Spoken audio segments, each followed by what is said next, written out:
Hello, hello, hello. What's up tonight, everyone? Welcome, welcome, welcome. Uh-oh, clock still there and ringing. Oh my goodness, echoing. All right, we'll get it, we'll get it. We're getting there. We're figuring it out. Oh, what's up, everyone? Oh my goodness, echoing. All right, we'll get it. Why? Where is it echoing from? I don't even have.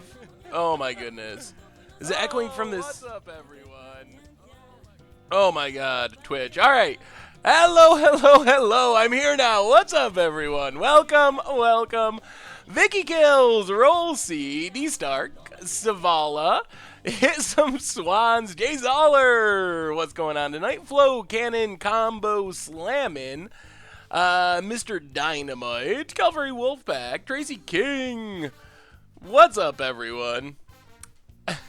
Yeah, I'm in a Skype call with myself and another version of myself. 3 of us. What's up, awesome dude? Did you have a good spring break? Yeah, so the big news of the day, of course, before we get to anything else, we've started to get spoilers for the Amonkhet Invocations, the Masterpiece series from Amonkhet. We have a new subscriber, Flow Cannon Combo Slamming. Welcome to the Fishbowl, and thank you for your subscription. Big scoops here for our new subscriber. So here's the invocations. We should know them all tomorrow, but we have some already that have been sneaking out. I think more will come out over the course of the evening. Wrath of God, Cryptic, the cards themselves, whatever. They're masterpieces. They're going to be fairly sweet cards. It's cool to see Counterspell, Chain Lightning, Cryptic. There's some cool ones. The big talk is how they look, and I know I'm in the minority. I'm way, way down at the bottom of the pack, but I actually like them. I think that they actually look pretty sweet, and I would be happy to open one, and I could see playing them in decks. So I know that overall the response that I've seen from people is not positive, but I like them. So I'm in the minority on that one, but I think they look sweet. I think the art is cool. I kind of like the borderless look, but I like the future sight border. So apparently other people hate that as well, but I thought they were sweet. Pronunciation for dummies, 2 months in a row. Let's play some In Fact. Let's not, but welcome to the Fishbowl anyway. Thank you for your subscription. Big scoops here. Heart of the Cards from Seatown 121, 4 months in a row. Welcome you back to the Fishbowl as well. Big scoops here for both of our new subscribers. Yeah, Counterspell looks sweet. Chain Lightning looks sweet. I think they all look pretty cool. Like, I'm pretty happy with them. I agree, awesome dude. I think the art looks awesome. I think the cards look awesome. One of the things I've heard from people is like, oh, they look like Yu-Gi-Oh cards. And I've never played Yu-Gi-Oh, so I don't have that association. Maybe if you're like a Yu-Gi-Oh player, they seem weird or Yu-Gi-Oh-esque to you, but to me, I don't have that association. So Tracy King, 6 months in a row, also likes the invocations, and Widge365, welcome me back to the Fishbowl. Thank you for your subscriptions. Big scoops cheer for our new subscribers. I like the borderless look. I think they're cool, like all around. They were a little jarring at first when I first saw them, but I'm used to them now, and I actually like them, and I like the borderless look. I like the text. I know it is kind of hard to read, but I don't know. It's weird for new players, but these aren't targeted at new players. I like textless. Like, I would play textless cryptic commands all the time, and I thought textless promos were cool, so having the text be challenging to read isn't a big deal for me, and they do have the actual rules text pretty easy to read. So, I don't know. I'm pretty happy with them. It did look better. Trick Jarrett did post a video of what they look like IRL on Twitter, and they do look even better, I think, in person with the foiling and everything. So, I don't know. I'll probably do a short video for the YouTube channel tomorrow. and talk about them a little bit and get feedback, but it'll be interesting. I think that even the people that don't like them, I think you will start liking them. At least some of those people. Like, it's just such a big jarring change and looks so different than anything else we've seen in Magic that it makes sense that your initial reaction is like, ugh, this doesn't look like Magic cards we're used to, but hopefully they grow on people and people end up actually liking them. Autumnshank 82, welcome to the Fishbowl. 6 months in a row. Big scoops here for our new subscriber. Am I excited for the possible return of Minotaur Tribal? No. That's my worst enemy. Diabolic Tutor for random Minotaur. I have never beat that. So, just so everyone knows up front, we don't have a spoiler. I know they've been sneaking out expeditions on various streams and stuff. I do not have a masterpiece to show you tonight, so just so that's out of the way, I believe we will have a spoiler from the regular set in a few weeks, a couple weeks, when they're doing spoilers for Amonkhet, but I do not have a masterpiece for you, so... Anyway, let's do our reminders, and then we'll talk about the deck and all that fun stuff. Of course, the YouTube channel, where you can find stuff like Budget Magic and Against the Odds. Had White Black Aristocrats. I actually really like that deck. I think that deck was pretty fun. Of course, we got a little lucky. If you go 5-0, you get a little lucky, but I think the deck's pretty solid. And Against the Odds coming out tomorrow. I'm going to test our luck. Oh, well, thank you, Big Scoops Cheer. And the replay YouTube channel is where you can find all the old streams, this stream in the future, so make sure to check that out as well. And last but not least, the merch page. Worship! Oh, my favorite. This better look awesome. Where's Worship? Oh, it's not even on Twitter yet. Does it look cool? I hope it looks cool. Well, Worship is sweet. That's the one I hope I open. That's like opening Blood Moon for me. That's one of my favorite cards. Oh, man, Eric. That is late. Thoughtseize as well? Whew.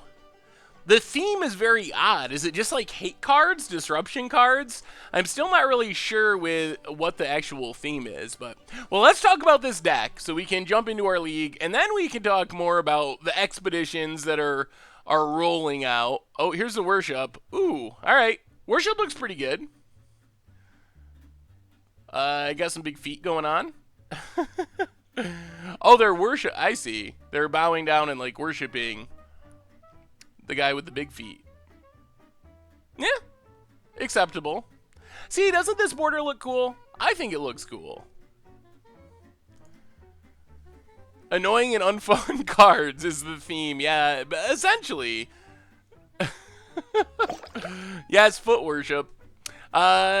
Just T, minor nitpick, but could you stop calling resubs new subs?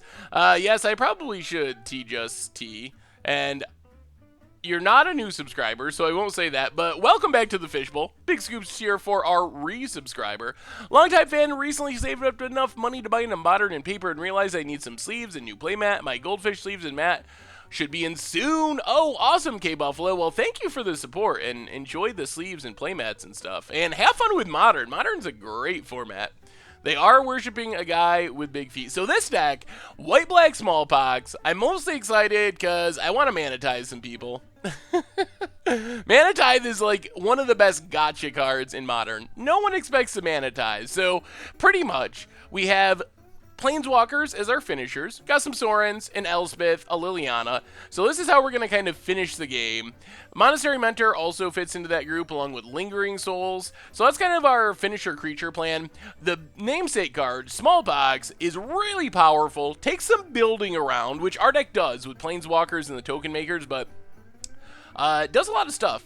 Makes each player sack a land, discard a card, sack a creature, and lose a life. So, if we have Planeswalkers, they don't get hit. Lingering Souls, whatever. We can sack a token. We can discard Lingering Souls for value. Combos with Mentor. We get the token, sack the token, keep the Mentor. Otherwise, we get Dark Confidants for value. Hopefully we do not flip too many of our 4-drops. That would be painful. And then some regular removal. Go for the throat, Murderous Cut, Collective Brutality, Fatal Pushes, Thaw Seizes, and Inquisition for disruption, and then the Mana Tithe. So our primary goal of this league is just to Mana Tithe people. I mean, winning would be nice. Hopefully we get some treasure chests, but mostly Mana Tithing. So because we're taxing our opponent's land, disrupting them, diminishing their resources, hopefully this will let us get people with Mana Tithe. Also, Death Cloud is kind of a backup Smallpox. We're not really a Death Cloud deck. Also, Flagstones works well with our Smallpox plan. We can sack it, get another land, so we get some value there. In the sideboard, nothing too exciting. Surgicals and Spell Skites, fairly typical stuff. Anguish and Making, all-purpose removal. Even more discards, some Wraths. Suppression Field is interesting. I'm not really sure the matchup this is designed for, but I'm sure we can figure it out. Anyway, that's what we're playing in Modern tonight, and hopefully it's sweet. I imagine the original Pox in Modern would be insane. That would be pretty overpowered, I think. We played 8-rack Budget Magic one time. But we don't play 8-rack...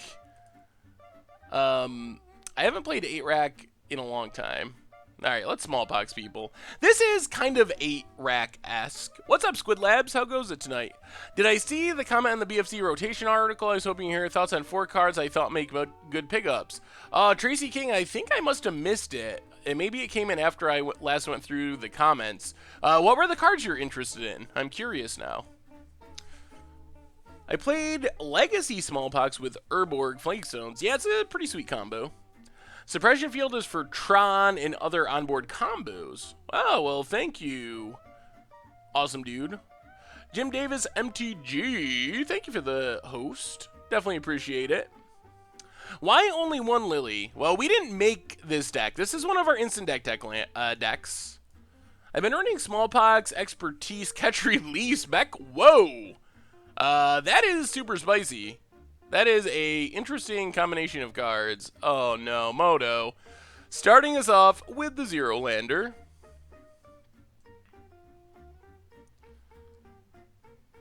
Get that lined up. Okay, we got a mulligan. Into the All Lander. Well, we got a Mentor. Oh, Mana Tithe. Alright, we got a Mana Tithe. I feel much better about this hand now. We're probably going to lose, but we're going to Mana Tithe someone.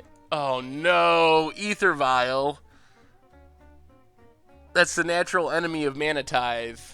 Because now our opponent doesn't actually have to play things. But still, they're gonna tap out for a 2-drop here, and we're gonna get them. It's gonna happen. It's happening right off the bat. They're gonna cast a 2-drop. They're not gonna expect it. No one thinks that. No one thinks, oh, they are probably holding up a Mana Tithe. Yes! Ha ha! Already got him once. Come on, no judges familiar. Okay, whew. Sweet. Oh, thanks, Kira. Welcome. Well, let's play a Swamp and Inquisition our opponent. Whoa, this is old school. Sarah Avenger, Flicker Wisp, Resto. Huh. I don't know how we beat these cards. Well, we'll take Sarah Avenger, pass the turn.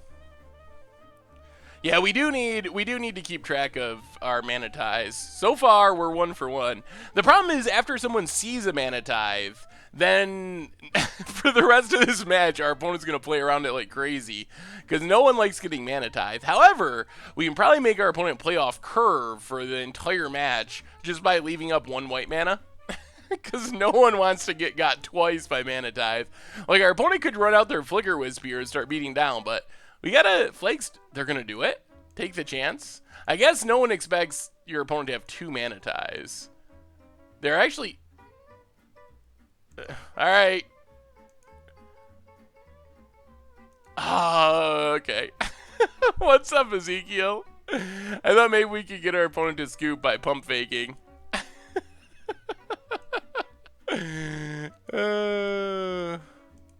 Come on, removal.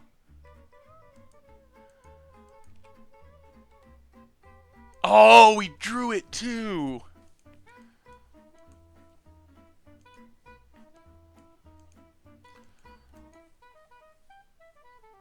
Well, let's play Godless Shrine. Tapped.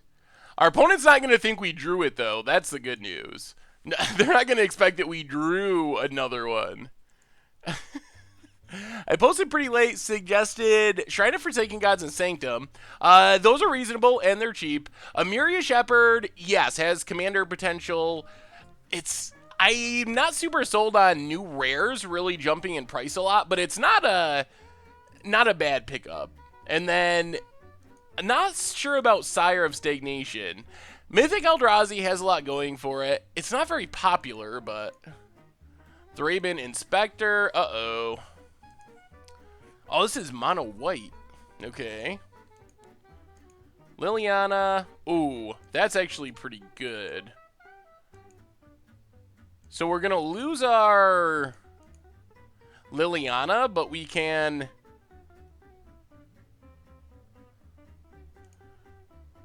We can get rid of the Restoration Angel, which would be a problem. So take it up.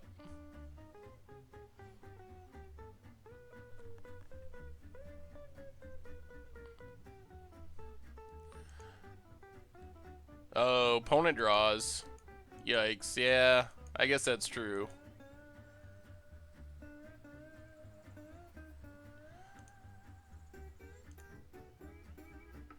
Get rid of Tech Edge. I guess we got ourselves.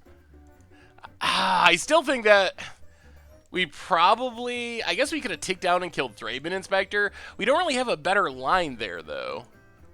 So I think even though that didn't work out well, it was probably still the only thing we could really do. Blusterbutts, 3 months in a row. Welcome to the Fishbowl.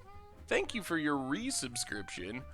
Big scoops here for our resubscriber. Thanks for the budget series. Have been 93 with the white flicker deck in Modern.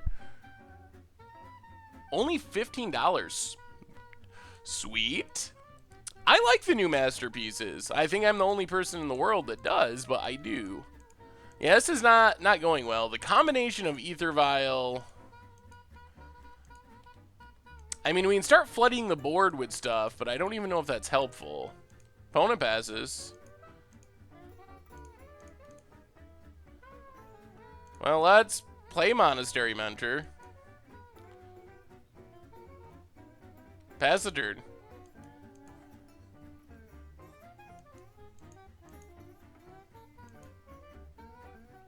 Oh! Twice in a game! Oh! Whoa! Got you twice! Oh! Yes! Our opponent is not one for alerting. Ooh. Oh, man. It is pretty rare to get people twice in the same game with Mana Tithe, because usually once it happened once, you don't chance it. Oh, they even could have just ticked up their vial before, too. They had so many different ways of not needing to do that. And now we get to Smallpox, which isn't insane, but... it should be okay. We can sack our flagstones and get another land out of our deck. Oh, sorry, Super MTG.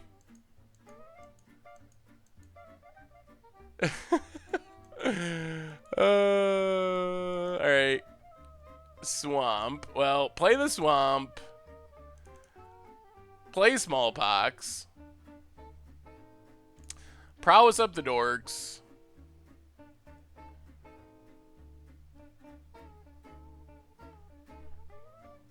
Since I asked earlier, my spring break went well. Played a GPT and was able to top 8 with a 4-1 finish, but I conceded the top 8 because I wouldn't be able to go to GPLA anyway. Well, awesome, dude. Sounds like a good spring break. Quintavious Flavius, 2 months in a row, says, thanks for the great content. Well, thanks for the resubscription. Big scoops here for our resubscriber. So we'll just sack a monk and flagstones. Howlin P0831, welcome to the Fishbowl, and thank you for your subscription. Big Scoops here for our new subscriber. Yep, sack flagstones. Value. Opponent has to discard something. Alright, we get another... We get a land. I guess we'll just get Godless Shrine. Doesn't really matter. If our opponent wants to tech edge us, that's fine. Oh, do we attack is the thing. I don't think we're going to attack with Mentor. It's so risky. We'll Monk. If they eat our Monk, eh. Violent 4 means bad things could happen at any time. Wow, we had so many subs. Pemperoos and the Mart 22, welcome you both to the Fishbowl. Oh, they did have something. Thank you for your subscription. Big Scoops. Oh, another resto. Oh my goodness. Big Scoops here for our new subscribers. Yeah, we're in trouble. That was a good draw. Another resto. What removal do we have? I guess Death Cloud is what we need to draw. It's only a 1-of though. Wow, more subs, Cleverbot cards, and 1 Jace Bellerin 1. Welcome you both to the Fishbowl. Thank you for your subscriptions. Big Scoops here for our new subscriber. Yeah, definitely gonna try to do the whole series, Tracy King. All the rotating sets. Well, come on, Death Cloud, I think, is what we need. Or, I guess, Fatal Push doesn't do it. Mutavault. The Nose 5, welcome to the Fishbowl, and thank you for your subscription. Big Scoops here for our new subscriber. Alright, well, I guess we keep doing this. But I think we lose because of this. If they sack their Mutavault, which they should. Opponent did not, so we don't lose because of this. Whew, thank goodness. Well, we learned something about our opponent. And that is... They didn't... they didn't activate Mutavault. Alright, pass the turn. I forgot that Shadows and Eldritch Moon are rotating out at the same time. Yeah, they switch back to everything being the same time. So everything rotates in the fall, like it used to be. We gotta block Mutavault. And then we gotta peel a removal spell. I guess third Smallpox would do it. Ghost Quarter. Alright, removal spell off the top. Marsh Flats. Alright, alright. Whew, okay. Well, we didn't draw a lot of the stuff we were hoping for. So what do we want against this deck? Yeah, Lingering Souls would be so good. That's so important. I really think this deck should probably have 4 in the main. It's kind of odd to have 3. You never don't want a Lingering Souls. What's up, Lord Gemma? It is monkey time.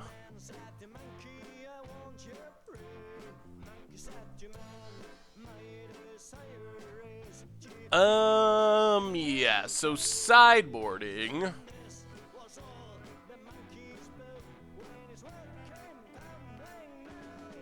They just keep changing rotation longer and longer to keep Gideon in standard.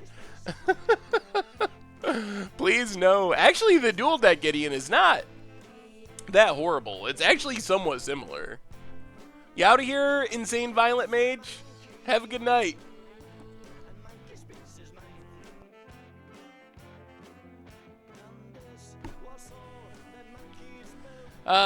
So things I'm kind of interested in. Path is probably fine.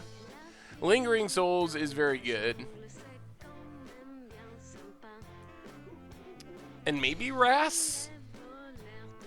That is true. All Gideons are fairly similar. I think we might go down a couple Mana Ties. They gotta lose value now. Our opponent's got to start playing around them. We might go down all the Mana Ties in this matchup and bring in Ras.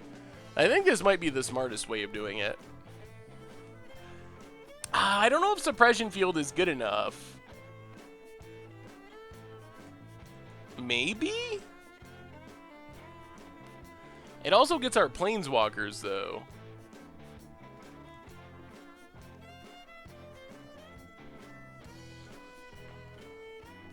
It is true that Mana Tithe is better on the play. I still know. I gotta think our opponent's gonna start playing around it at some point, like this game. They can't just keep letting us do that. The bigger problem is just the fact that they have Ether Vials, and counters are just generally pretty bad against Ether Vials. All right, we get to play first, and ooh, all right, this is a hand we're looking for. I like this hand. Inquisition, into Dark Confidant, into Monastery Mentor, into Smallpox. So let's just Marsh Flats, crack it, get a Swamp, and start off with Inquisition.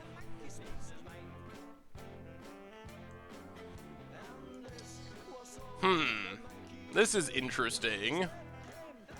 Ether Vial is their best card. But if we take Path, we're likely to get a couple turns of Dark Confidant. And that might be good enough.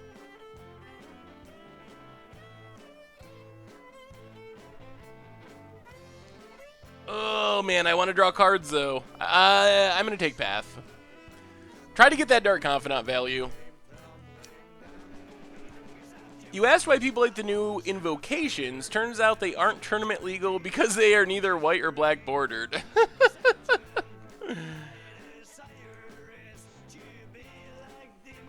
I think because that was our only answer to Dark Confidant, that might be worth it. So let's Flagstones and just Dark Confidant. Hopefully this doesn't go wrong. They draw another Path or something. That would be a little disappointing. There's the castle. Alright, we start getting Bob value. Give us some discard. Ooh. That's pretty good. Well, let's just Godless Shrine untapped and get our Mentor out there.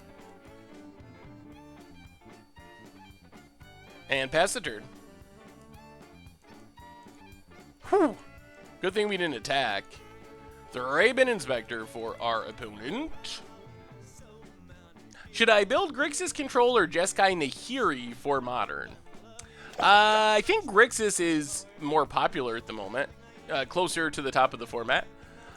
Susie Suds, welcome to the Fishbowl, and thank you for your subscription. Big scoops here for our new subscriber. Well, that's Thalia, okay. We get some Dark Confidant action. More lands.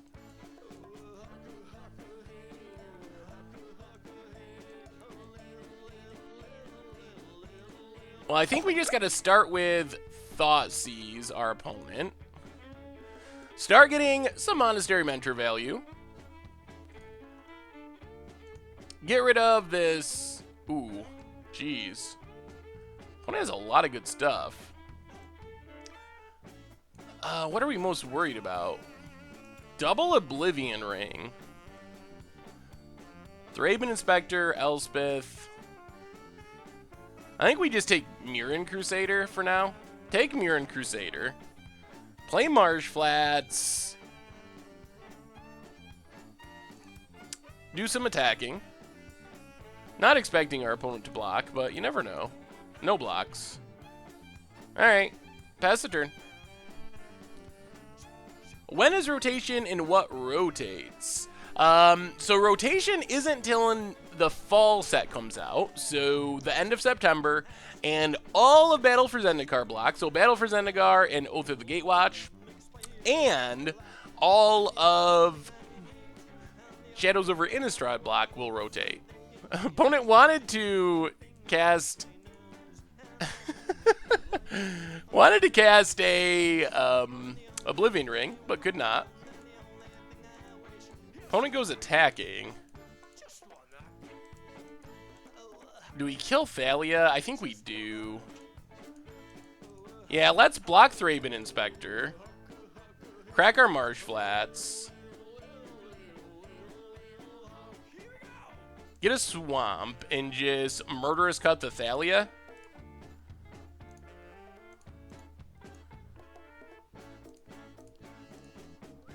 And get some Prowess triggers. Now we just want to kind of close out this game before our opponent can get back in it. We get to Smallpox next turn.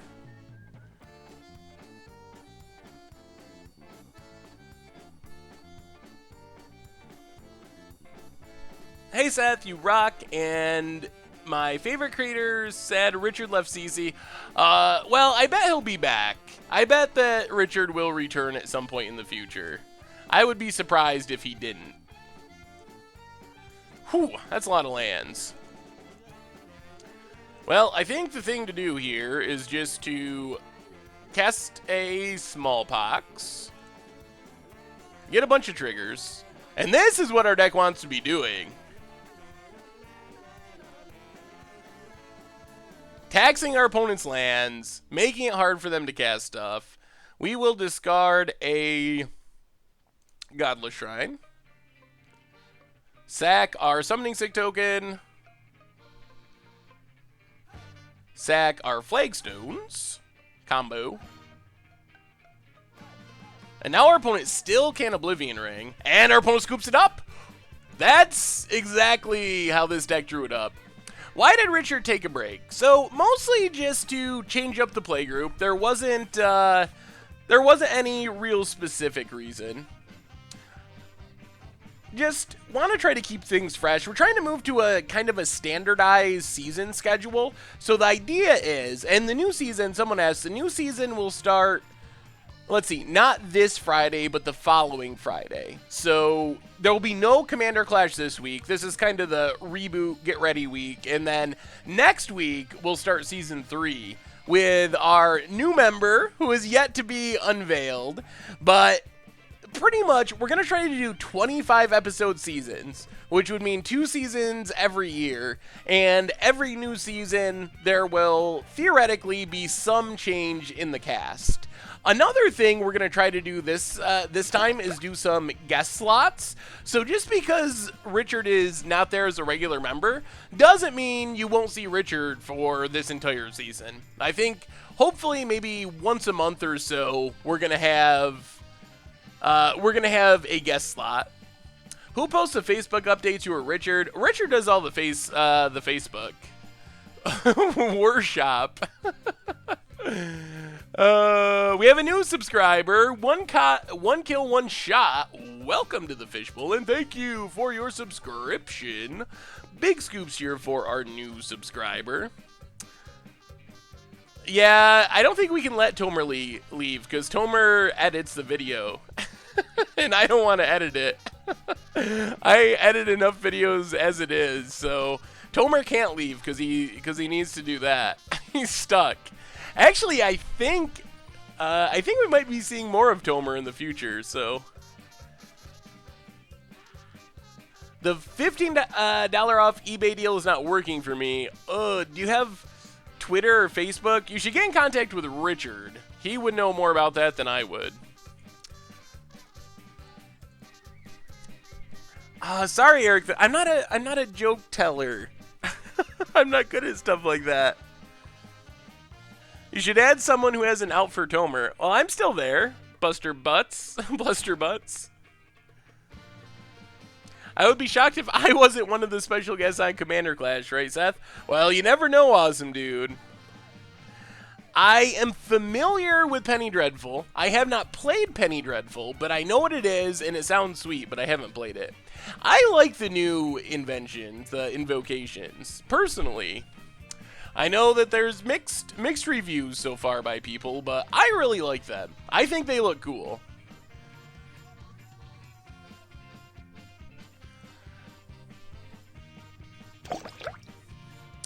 Yeah, double Flagstones isn't bad, and killing Leon and Arbiter isn't bad. Oh, man. Oh, I want to bob. Alright, let's bob. I'm worried about Mirren Crusader. We don't really have and out to Mirror and Crusader right now, but hopefully Liliana can do it. We have a new subscriber. Uh-oh. Where'd it go? Joel102, actually not new, 5 months in a row, says, keep up the great content. Well, thank you for the resubscription. And Big Scoops here for our new resubscriber. Oh, God. This is bad. Well, we kind of got there by this Leonin Arbiter. Alright, enough of this. Thoughtseize our opponent. Get rid of Elspeth. Flagstones.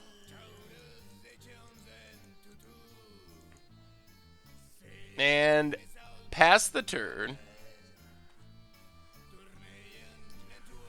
The eBay thing, there was like a instant deal or something. I forget what it's called.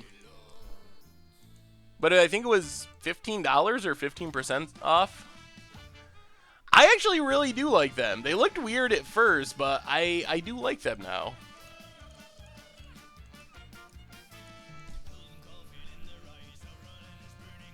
Ooh, Mind Twist and Force of Will? Wait. I missed these ones. I have not seen Mind Twist or Force of Will.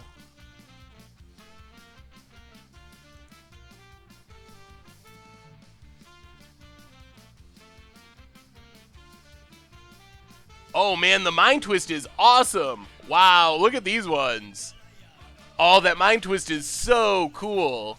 Force of Will, I mean, it's alright. But that Mind Twist is super sweet. Oh man, that art is so sweet. Yeah. Whew.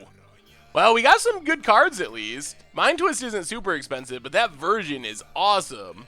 Yeah, that Mind Twist is so sweet.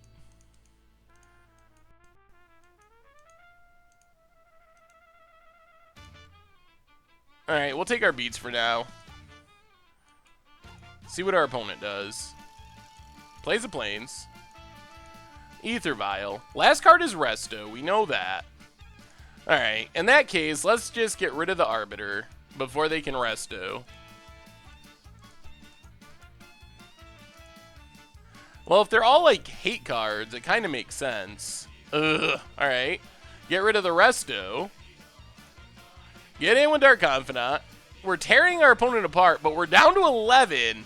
We really need to draw land so we can get down this Monastery Mentor or something.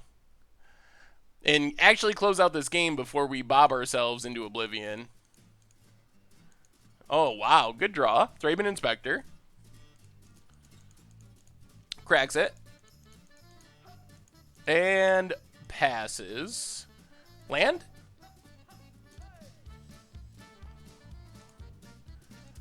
Well, let's Inquisition. Oh my goodness, we're gonna lose.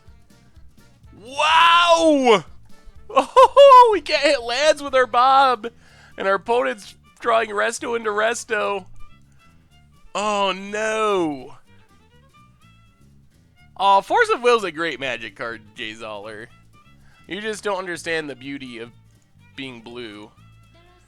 All right, we got to do this. It feels bad, but we got to do it.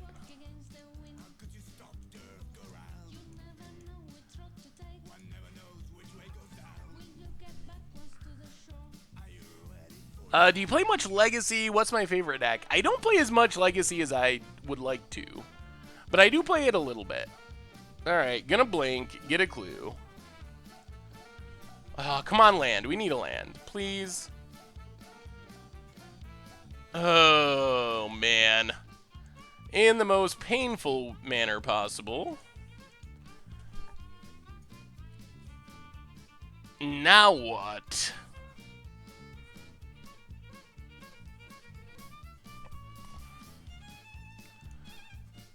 Oh, wow. So, Murderous cut the Resto.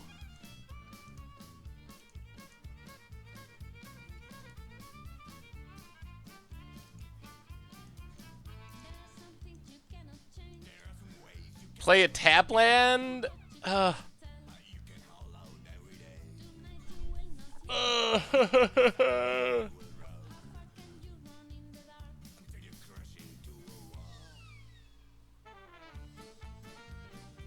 Yeah, play a tap land, pass the turn. Yeah, I think that's all we can really do. Do I think the quality of MTG has gone down much from the start? No. I mean, the game has changed, but I don't think that the quality has gone down. Alright. Ether Vial's not scary. Attack us, opponent. Please. Please. No attacks. Come on, Bob. Be good. Land. Alright, that's a land. Ooh, and it's even a land we can cast. So let's Inquisition our opponent. 2 lands. Alright, things are shaping up. Things are shaping up. Play a Lingering Souls. We might be getting there. Get in with our Dark Confidant. And pass the turn. Alright. We're a little Dark Confidant flooded. Vials are scary because our opponent could draw something. We don't actually have removal at all. Hopefully they attack with this Thraben Inspector. Opponent gets a Tech Edge.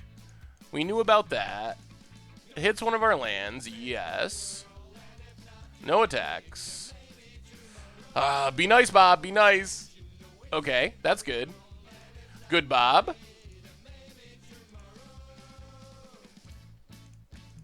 So,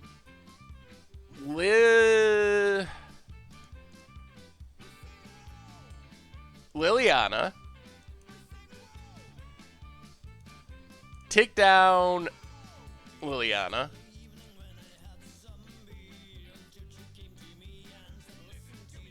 Play land. Attack with Dark Confidant. Pass the turn. Opponent's down to 14. We're getting there. Should have cast the Mentor first. I'm so confused. Before casting Liliana? Maybe. We didn't really have anything to fuel the Mentor, though. It would just be a 2/2 for 3 at the moment. Ghost Quarter for our opponent. And passes. No Planeswalkers. Oh, so many Dark Confidants. Well, let's take up Liliana. Discard a Dark Confidant.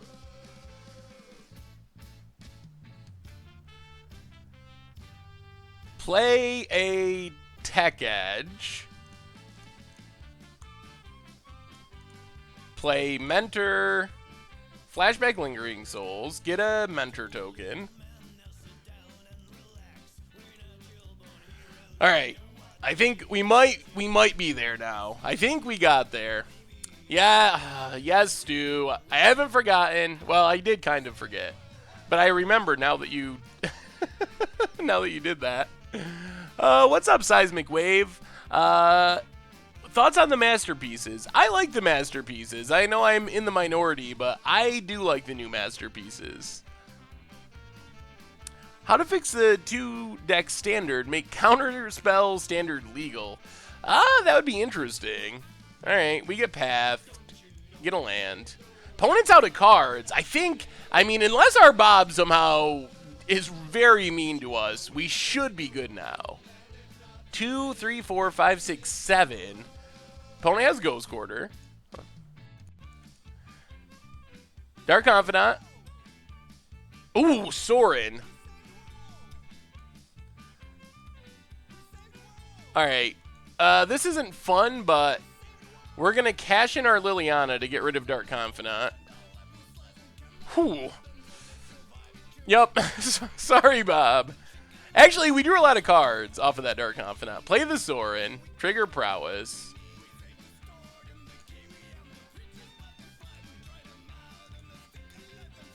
I guess we would have just won without doing that, but... So, a little unnecessary, but we still win. Sweet! Well, we overcome! I take down Sorin. We sacked our Bob unnecessarily. So... Stu? Did you just pop in time to see that? That sounds like Stu timing. So... Dark Confidant is an invitational card. They used to have a tournament where the winner got to make their own Magic card. And Bob Marr won the invitational one year, and his card was Dark Confidant. And he's on the original art of Dark Confidant. That was another part of the reward. So the nickname for Dark Confidant is Bob, thanks to Bob Marr, the card's creator. One of the best Magic players of all time. They actually just did a Enters the Battlefield featuring him at the last Pro Tour. So I think you can find that on YouTube now if you're interested in Bob Marr and his story. They did a feature on him. Pretty good, actually. I really like Enter the Battlefield. Oh, yeah. We won, Stu. We won. Is that... See? Everything's happy.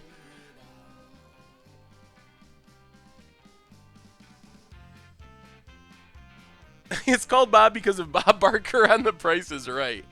I don't think that's correct. Hey, what's up, Way of the Vate? Welcome to the stream. I don't even have a masterpiece. No, Bob was never accused of cheating that I'm aware of. So I didn't even get a masterpiece to spoil, so I just naturally think they look cool. We have the other Sorin. Can only play so many Sorins. Just wanted to let you know how much I like the Budget Magic Tutelage Turbo Fog. Took it to F&M this week and won. Awesome! Congratulations. Well, I'm glad it's working out. Yes, I didn't build this deck. This is one of our instant deck tech decks. Ran to an Infinite Jeskai Panharmonicon deck at my LGS for F&M. It was an adaptation of Reckless Fireweaver with mechanized production and Brawl SRAM. Carry Zev's expertise along with Felder Guardian. Wow, that sounds super spicy. I can't tell you anything about our spoiler card. It is against the rules. The first rule of spoiler cards is you don't talk about spoiler cards. It's like Fight Club. What do you think about Seasons Past control with D-Tutor? What? Diabolic Tutor? I mean, I think Seasons Past could be good. Diabolic Tutor is definitely a downgrade. I actually don't know what our when we're spoiling it, but spoilers don't even start for a while now, till next week, so it's not going to be soon. Oh, geez, Eldrazi Tron. All right, we got a plan. Take Expedition Map. Well, I think it starts with Take Expedition Map. Double Sylvan Scrying, 1 Tron piece, Ugin. The question is, can we play Dark Confidant, or do we have to force spike the first Sylvan Scrying?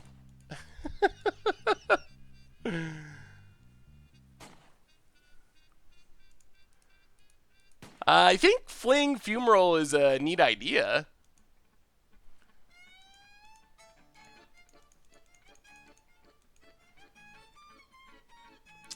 Alright, let's just play Flagstones and pass. I think we have to force spike this first Sylvan Scrying. Or, yeah, Mana Tithe.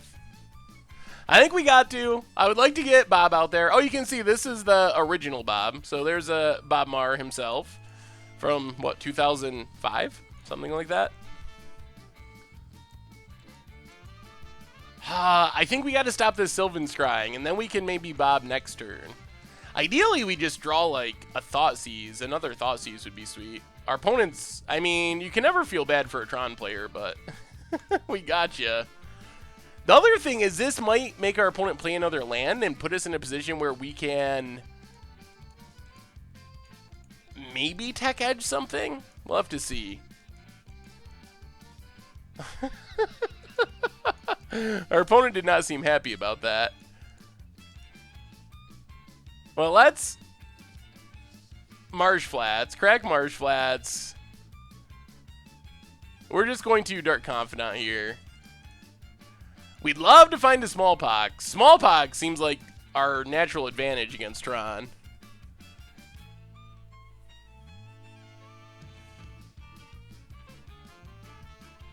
Yes, our mana ties have actually been pretty sweet so far. And it just makes our opponents so uncertain. They never know. They never know. Good evening, Marcus.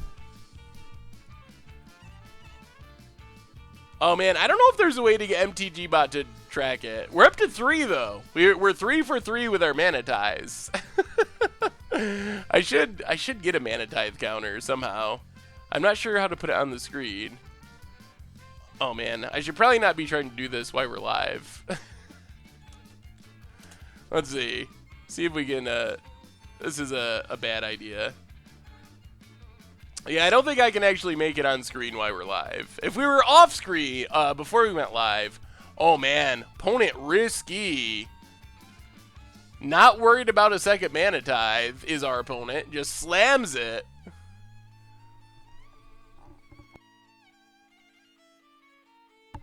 Gets a power plant, plays a power plant. We can't Tech Edge yet. Plays a Chromatic Star. Well, come on, Dark Confidant. Give us a Thoughtseize. Well, that wasn't ideal. How do we beat an Ugin here?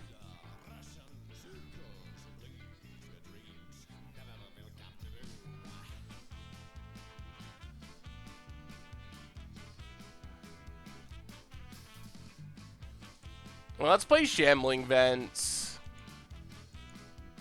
And I think we just pass.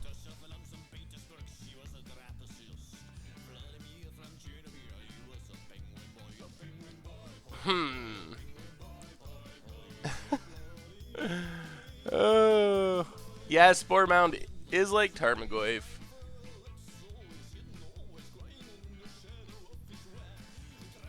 Yeah, we don't want to show the Tech Edge. Hopefully they just don't Tron us here.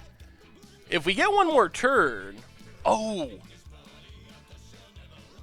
Do they have Tron?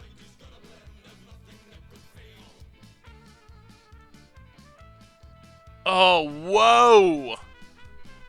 Whoa. Whoa, whoa, whoa. Oh, Wormcoil. Alright. Well, we can theoretically beat a Wormcoil. Actually, no. I don't know if we can actually beat a Wormcoil.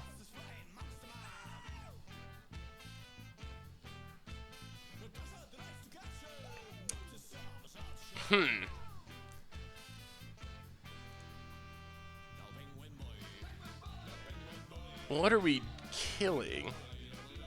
I guess the tower? So play Tech Edge. Tech Edge. The tower. Pass the turn. We don't have any pass in the main deck. Yeah, the problem is if they made another land drop, then we couldn't mana tithe it. I don't know if MTG Bot is Nightbot or not. Good night, Icenery. How do we deal with a Wormcoil? I guess we can try to block it somehow.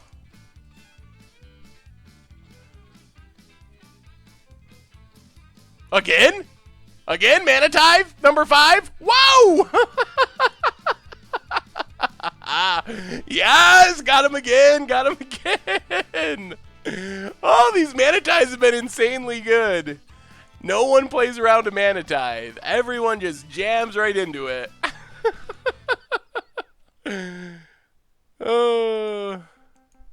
Now what? Down to 4.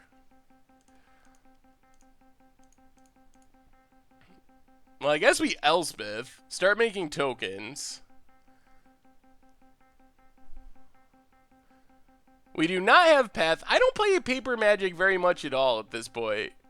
Yeah, we're going to have stream highlights of just every Mana Tithe in a row. We get to jump for a while. If our opponent reassembles Tron and gets a Ugin, we lose on the spot. There's also some risk that we die to our own Dark Confidant. And our opponent's going to gain a ton of life, which means killing our opponent's going to take a minute. Godless Shrine tapped. Pass the turn.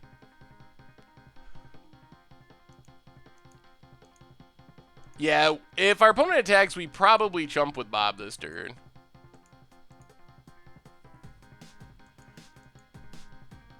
Literally 30 seconds after you top deck Thunderous Wrath in match 3 of last week, I switched to Loading Ready Run and watched them top deck a match winning. Wow. I don't even know. That's crazy, though. The masterpieces are tournament legal. I think I'll have to do that, Scarecropy. Just all the mana ties. I actually think we might be greedy and keep Bob one more turn.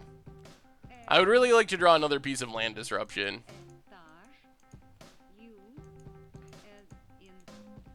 Plus, if we draw a Smallpox, that kills our Bob too. Although it makes 2 worms.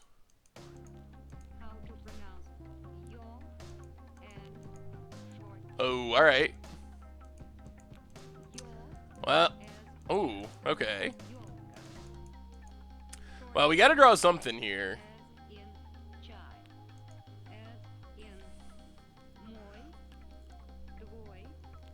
And now we're pretty dead. We're at 1. Opponent gets Ugin. I don't even know if we show our opponent anything else. I mean, I guess we can play Liliana. It doesn't matter, though. This should just be game. So take up Liliana. Discard a Dark Confidant. Opponent already knows about those.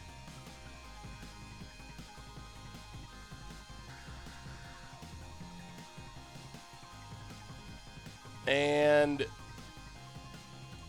make a 1/1.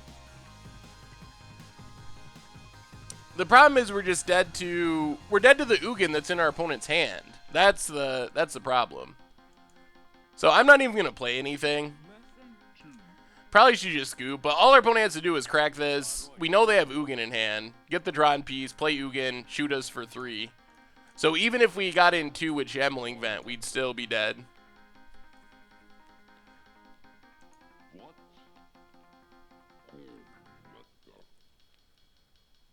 Well, if we do that, then our opponent just plays Ugin, exiles everything, and hits us for 6 with Wormcoil. So we're dead in multiple ways to Ugin. So even if we gain 5, our opponent just exiles everything and then kills us with Wormcoil that is colorless. Alright, well, we'll jump with Dark Confidant. I don't know what our opponent's... I guess our opponent's worried now after getting Mana Tithe twice. But I can't imagine they don't just slam the Ugin. It's really hard to imagine them not doing that somehow. Yeah, we did Tithe twice this game.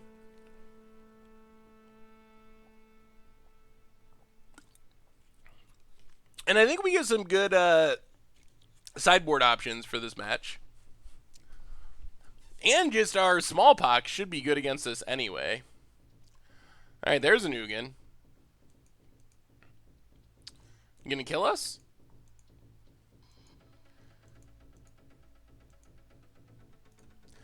Alright, opponent's taking too long. I'm gonna scoop. I think they can figure out how to kill us from there.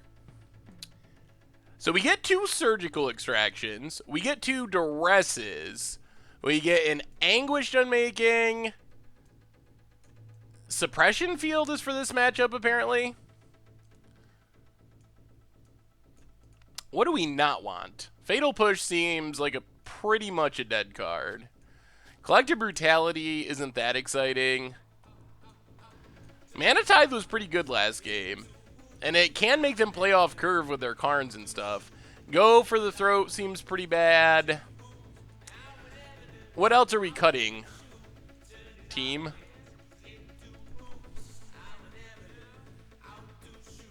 No Masterpiece spoiler tonight, but we do have...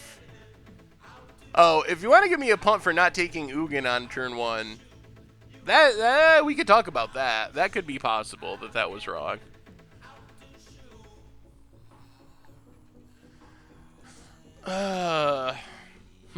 What do we cut? What do we cut? Maybe Elspeth?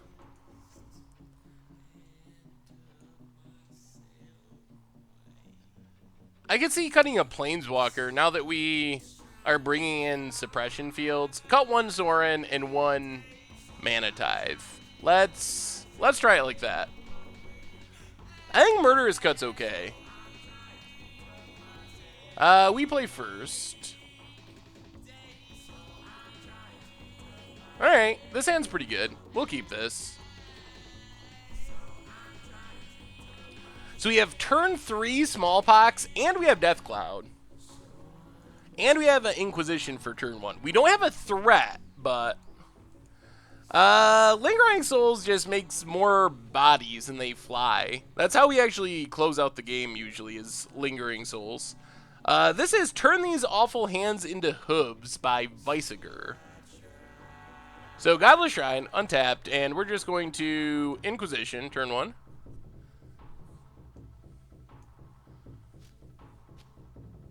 Well, I guess we take Map. Yeah, that's our most guaranteed way to get something. There's a tower.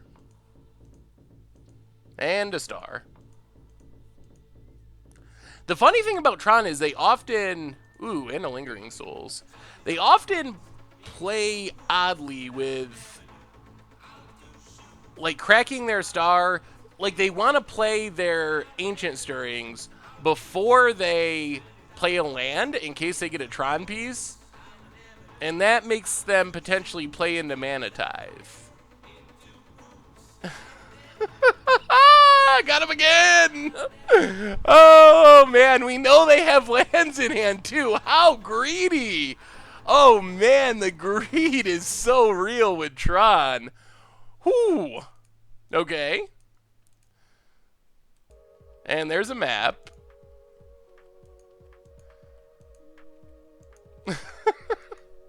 Oh.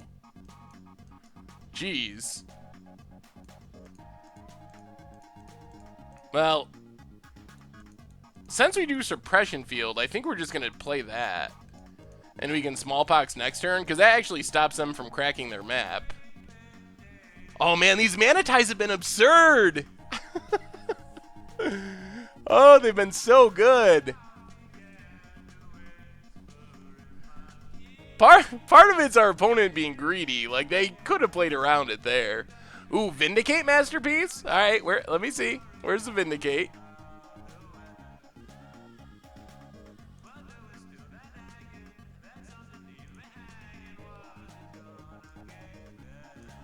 Vindicate. Okay. The cat with a sword. I guess that's cool-ish. Not as good as Worship. Actually, Mind Twist is still my favorite. All right, there's Sylvan Scrying for our opponent.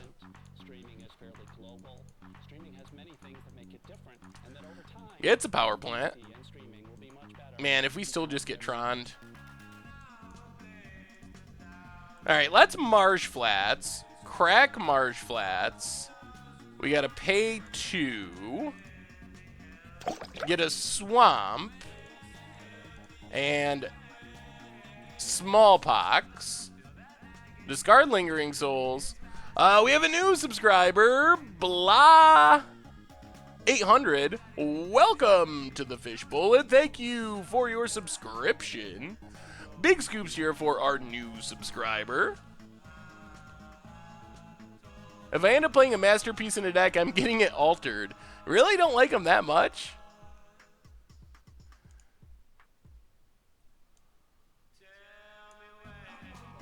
Oh man, now we just want a Death Cloud.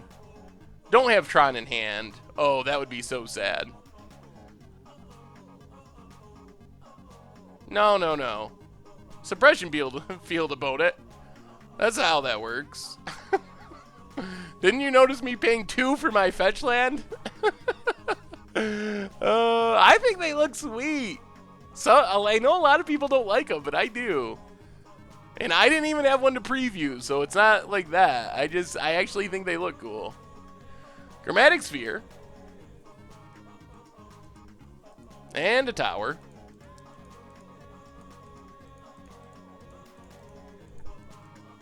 I think they look really sweet too. Cracks it.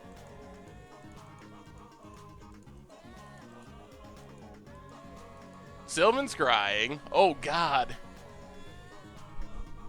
Gets the mine. Oh, come on, land. All right. Let's Thoughtseize. Take Ugin. I don't even know if we want to flashback Lingering Souls. I think we do not. Because we want a Death Cloud first. Let's pass. Our opponent has Tron. Hopefully they can't put together a finisher. If they just draw a finisher here.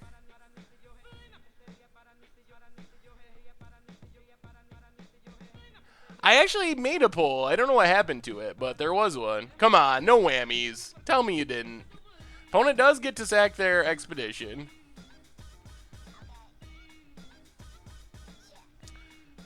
Gets a tower.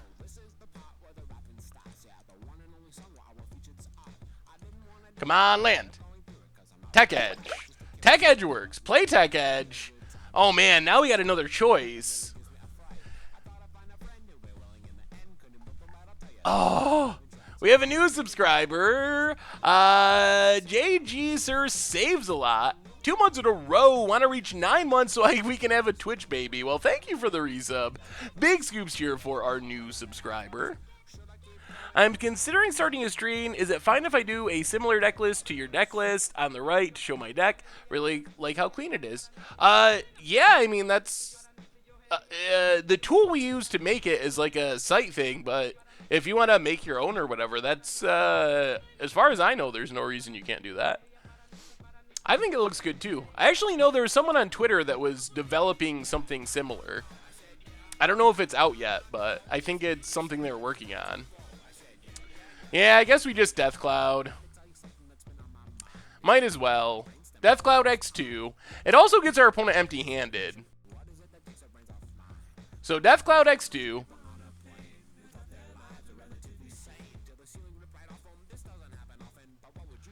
Well, it's something that we use on our site, Austin, that we have like a tool that we make it. But I know other people have been developing similar things. Let's just go Swamp and I guess Godless Shrine. Keep our Tech Edge in case. I think we're actually going to beat Tron. Yeah, Death Cloud and Smallpox. Good against Tron. Opponent had Tower and Stirrings. Well, what's our opponent's sack? Alright, they keep a tower. So they're off Tron, they're empty-handed, we got a suppression field. Now we just gotta kill our opponent before they get a chance to recover. Oh man, and that, oh man, that's a mana tithe. Oh boy. Can we get number 6, number 7? Oh, come on, opponent. Watch them go like Tronland, Tronland card, and we mana tithe it. Oh. Tithe has been super good for us, I have to say. All right, there's a Grove. Opponent passes. Well, let's get in. And I think we have to play Mentor. Pass the turn. Speed up our clock as much as possible. Opponent passes. 1, 2, 3, 4, 5, 6. 4, 6... Alright, Godless Shrine, untapped. I think we just fire up Shambles. Shamble in for some extra damage. Oh, never mind. Suppression field, yup. Okay, that's a punt. Punted. Got it. We got ourselves with Suppression field.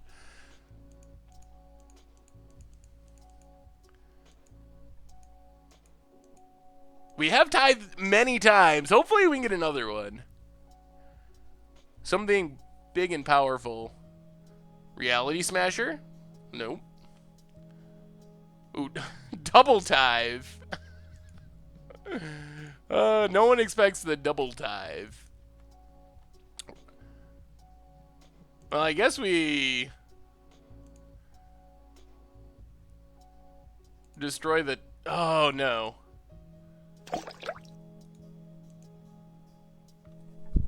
I should... 1, 2, 7, 8, 9. Yeah, I guess we destroy tower. We have a new subscriber, Nerverky. Welcome to the Fishbowl, and thank you for your subscription. Big scoops here for our new subscriber. Yeah, our opponent only has 1 tower left now. And we have a 2-turn clock. This does mean we can't leave up Mana Tithe, which is a little sketchy. Ancient Stirrings. Do they find their last tower? Not that it really matters. They need 2 Tron pieces. And we couldn't have Mana Tithe that anyways. Yeah, Grove is a pretty funny hoser to Death Shadow. I think they're supposed to be doing leagues Vicky kills. As far as I've heard, they're supposed to have vintage leagues. I would like to start playing vintage. I would play vintage, well, I don't know if I'd find time for vintage dailies, but I would really like to. Vintage as a format really interests me. And it seems like the community is cool. Like a lot of people I like play vintage. So it makes me want to play vintage too. Mind Twist is the best. That is my favorite new expedition art so far. Maybe. Actually, I would probably play something with Jace. Shops, yeah, Rich Shea is pretty awesome. The Doctor of Passwords. Oh, we got another one. We got another one. We got another one. Oh, take that, Tron. Mana Tithe for you.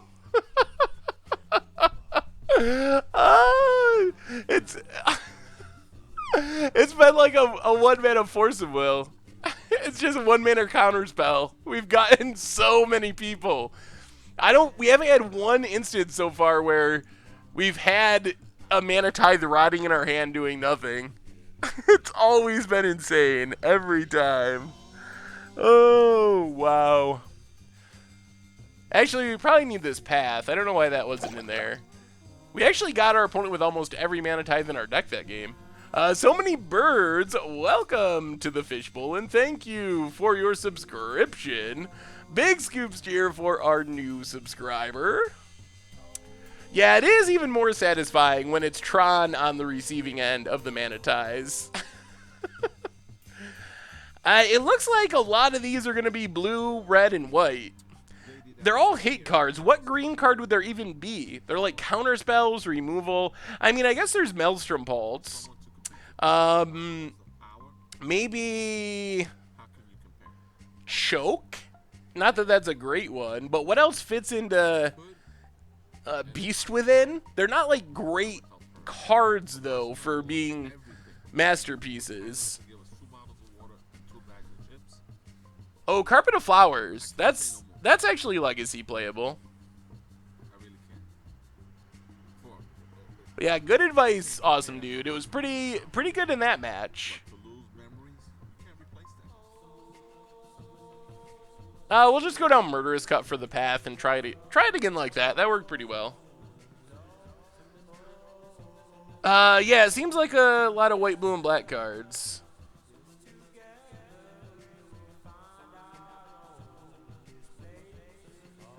Alright. It's a Bob kind of game. No disruption, but many Bobs. Many, many Bobs. Hopefully we draw into disruption. Opponent's going to 5. Whew. Never feel bad when Tron mulligans. They deserve it. Just like Infect players and Boggles players. Power Plant. Is our opponent going to mull to 5 and turn 3 Tron us? That would be very sad. Well, Godless Shrine tapped. Pass the turn. At least we have Anguish Unmaking for something. That can get a Karn or something. Opponent cracks. I guess maybe we could have bluffed Mana Tithe. Not that it matters. Our opponent would have played into it anyway. They played into it every other time. So it's not like we get much bluff value, because our opponent just pretends that Mana Tithe is not a card in our deck.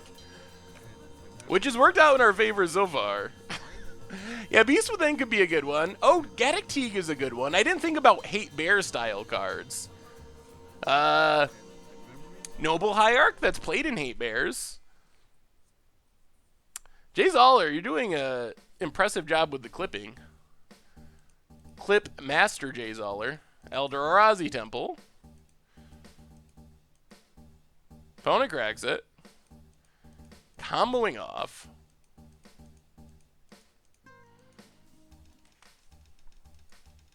This guy, my LGS, who plays Lantern Boardeds in Mechanized Production in the Mirror and sticks it on Needle. That sounds pretty awesome. Our opponent picked one? One. I guess that's their only option, but Explosive on one does not seem good when you've seen Lingering Souls, Planeswalkers, and Bob. What is Explosives on one for? Is Vindicate not better than Anguish Unmaking in this deck? Vindicate would be better, but unfortunately it's not legal in Modern. That's our main problem. Well, let's Thoughtseize, see what's going on in our opponent's deck. Whew! Karn, Thought Knot.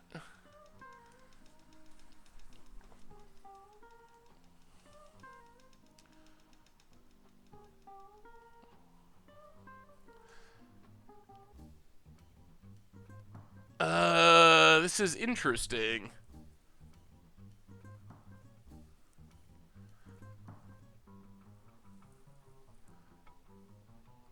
They're a long way away from casting Karn, but you never know. We don't have a Mana Tithe for Thought Knot. I think we just take Thought Knot. Take Thought Knot.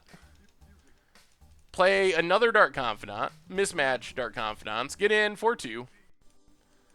And just try to close out this game before our opponent draws lands. Yeah, I was tempted to take a Karn, but it's got to be correct to take Thought Knot there, I think. Because our opponent needs a lot to go right to even cast a Karn. They're not particularly close. Tech Edge. And, ooh, we found it.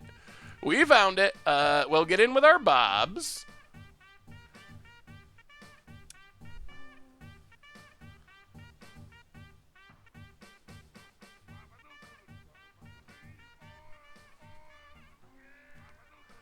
Feeling good. Gonna be 2-0 in Takedown Tron. It's a good way to start off the stream. Man, I love beating Tron about more than any other deck in Modern, I think. Play Flagstones. Play Lingering Souls. And pass the turn. Leave up our Mana Tithe, of course. We kind of want to Legend Rule our own Flagstones. Thin our deck a bit. Hey, what's up, Mr. Zaraka? Is Summoner's Pack still possible? I don't know. The numbers are weird with Masterpieces, so I'm not 100% sure. Well, let's get in.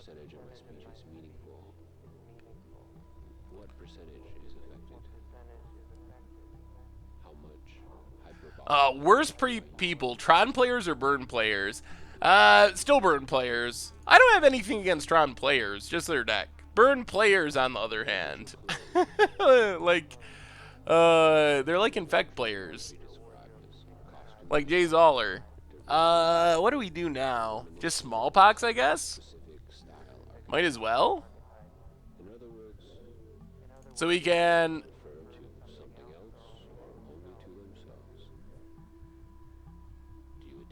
Flashback, Lingering Souls,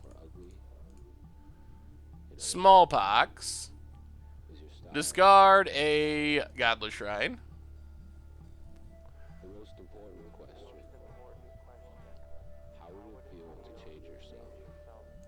sack a Spirit, sack a Flagstones, No, I'm kidding. Burn players are fine. Sort of. Cyril Figgis, welcome to the Fishbowl, and thank you for your subscription. Big scoops here for our new subscriber. Such a huge fan of you, Richard. Oh, wait. And our opponent scoops it up. Ooh, up to 2-0. Treasure chest maybe on the horizon. Up to 2-0 with Smallpox in Modern. Taking down Tron. Sweet. Good start, good start. Professor PhD, my music choice is actually awesome. I just can't play good music on the stream. Well, I don't dislike the music on the stream, but I can't play my favorite music on the stream because of YouTube and copyright and all these considerations that make it so I can't just play whatever I want. Archer season 7 is on Netflix now? Did I see that season? I almost think I did, if it was on like Hulu or something. Archer is pretty awesome. It's on my short list of favorite current TV shows. Every time Tron loses, yes, an angel gets its wings. Alright, quick 30-second ad. We'll be back with round number 3.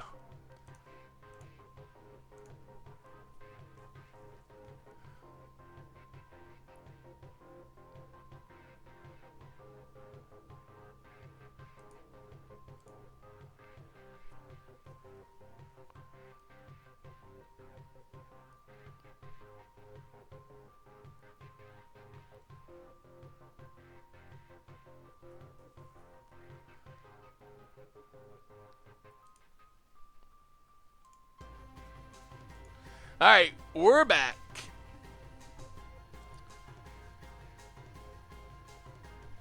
Well, most of the seasons end with a big surprise.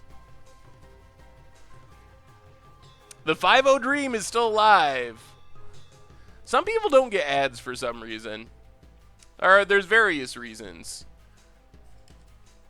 If you have like ad block, or you're a sub, or you have Twitch Prime, all those things. I like the masterpiece frames. I do. I'm in the minority, but I like them. See ya, hit some swans. Have a great night. Well, got a mana tithe. Snap keep. Forest for our opponent, and Utopia Sprawl. Hopefully this isn't land destruction. It is not Tron. That's good, I guess. Well, that's Inquisition.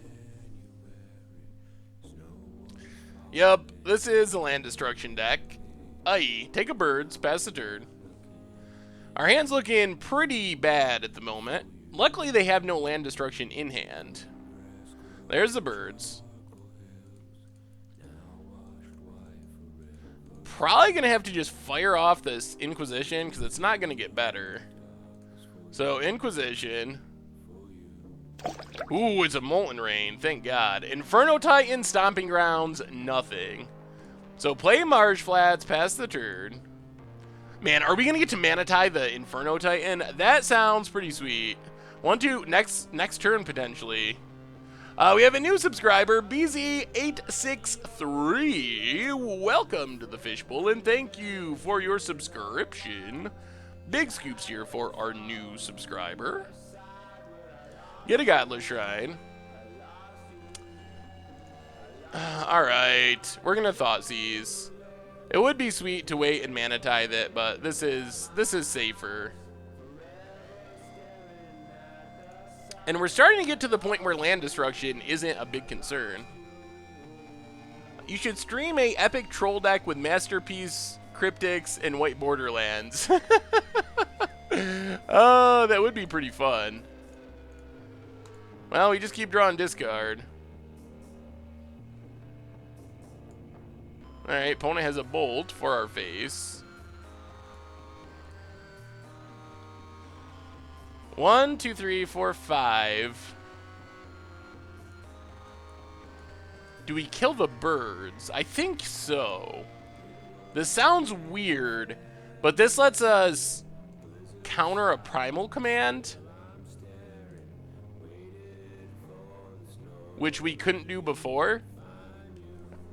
And primal command would be one of our opponent's best draws. Uh-oh. Another land. Come on, Planeswalker. Planeswalker would be solid here. Or land. We have not run any threats. And our opponent's getting to the point where they're going to be able to cast anything they draw. Arbor Elf.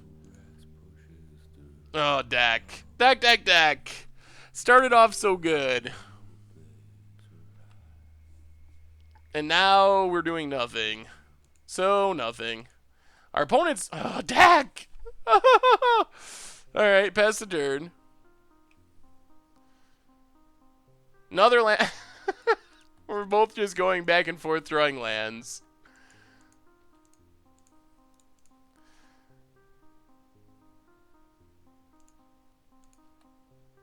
Ooh, alright. Sorin's a real card. We will take it. Sorin, tick it up. Play Chapel, pass the turn. Well, our opponent's land destruction doesn't do much now. And we stopped the elf beatdown. One concern is Bonfire of the Dam off the top. That's a lot of damage. And if our opponent has a even number of lands, we won't be able to mana tithe it. Opponent passes. Well, make another vampire. Go attacking. 1, 2, 3, 4, 5, 6, 7. Yeah. Go for the throat, doesn't really matter. More lands for our opponent.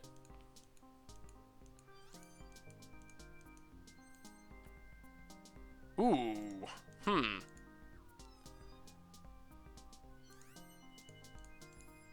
Well, let's Lingering Souls. Yeah, I think we just go all in. Lingering Souls. Emblem Sorin. Go attacking. This also gets us out of bonfire range.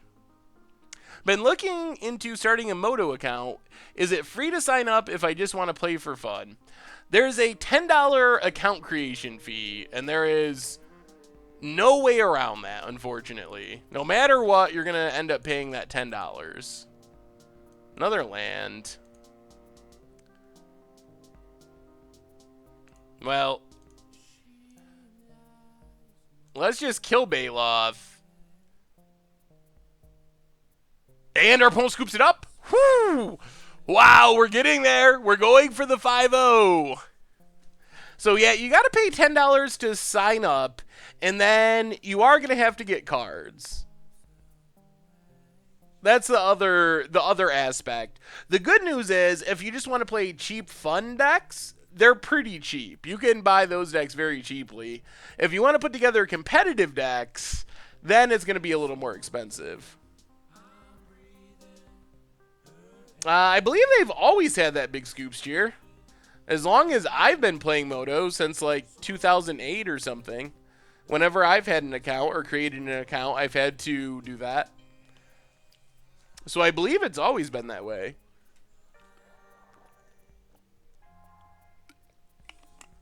Yes, I have heard of Cockatrice. This deck on Moto is probably kind of expensive. I am very $350 basically. I have used X-Mage a little bit, but not much. So I've used it a little bit for random things. For me, it's not the same as Moto, but I'm also in a position where I have the ability to borrow cards for making videos and streaming. So it's different, I guess, for me than a lot of people because I don't have to pay as much as other people do all the time. How do we fight land destruction? This deck is just ramp, land destruction, and Inferno Titans and Bonfires, essentially. Mana Tithe seems sweet, and our opponent didn't see it, so we probably will be able to get them with Mana Tithe. Maybe Duresses? What do we not want? Maybe we go down our land destruction? If our opponent's killing our lands, maybe we don't also want to be killing lands. Although it could be so good if we can get like Arbor Elf and a land that's enchanted. Maybe we just keep it as is, essentially.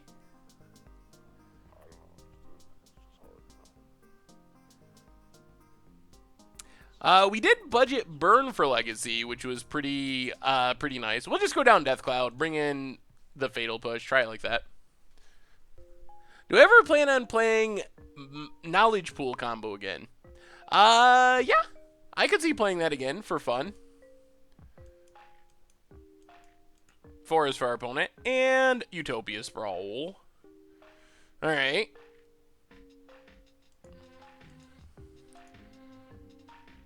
Godless Shrine untapped is going to look so suspicious.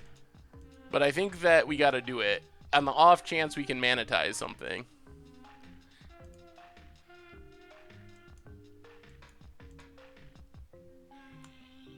I'll play a swamp, pass the turn.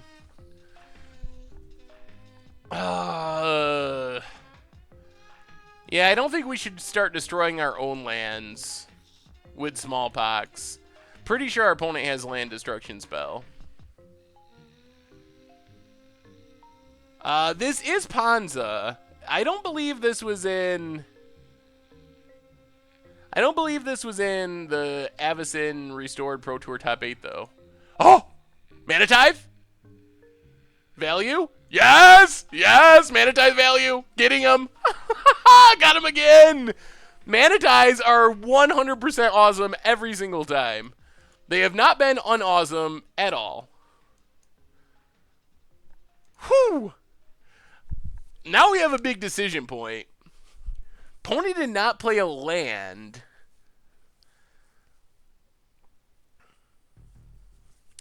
It's probably correct to just Liliana and start ticking up Liliana. That's gotta be the right play here. Liliana. Tick up. I think we'll just discard a Smallpox for now. Oh, these ties have been... Oh.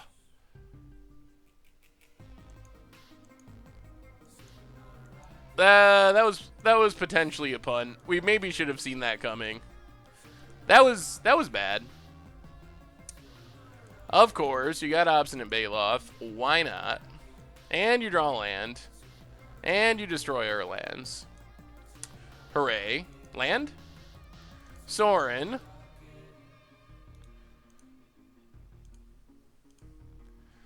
Whew! That was bad. That was not good. We're probably going to lose because of that. Hey, just remember, all of you said Liliana too. So, if it's a pun, it's a shared pun. I mean, can we really not plus Liliana for the whole game in fear that our opponent might have one of a small number of Obstinate Baloths? I don't think so. They probably have a ton of land destruction, though. If we could have got down on another Planeswalker, it would have been good. So far, they've had 3 land destruction spells. Alright, nothing there. Ooh, and a land.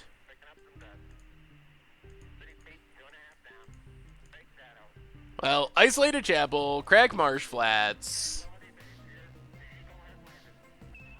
Get a Swamp. Well, I think we got to get Godless Shrine, untapped. And let's Mentor. Pass the turn. Opponent's got to be overflowing with Titans and Primal commands.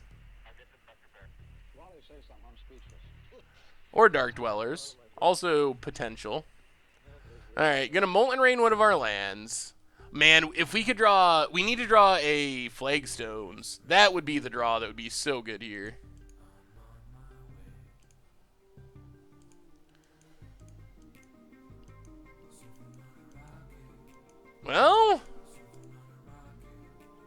I mean, I guess all we can do here is Smallpox?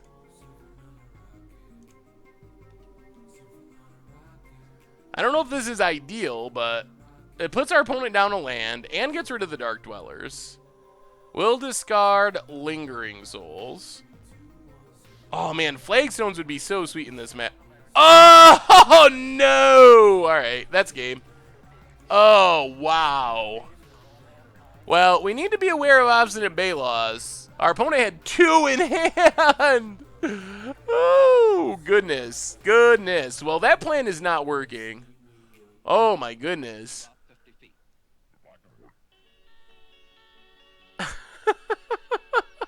Yeah, we kind of got.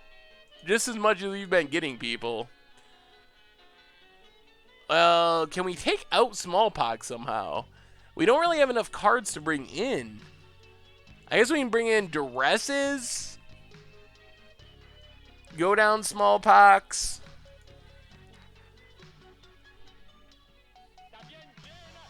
And what else? We can go down a Smallpox for a Liliana. And a Smallpox for a Path? Something like that. Is this deck even good without Smallpox, though? Probably not. We're just like a Lingering Souls deck. What are we going to Surgical, though? Just like a land destruction spell or something? Anguish, Unmaking. Yeah, I don't know about Anguish. Alright, let's try it like this. It's just so risky when they can Baloth in things. Like, we can just lose lose on turn 2 when we Smallpox if they Baloth in. Especially if they played a 1-drop before that. So opponent's mulliganing. Dark Confidant seems like one of our better cards for this matchup. So let's play a Swamp, duress our opponent.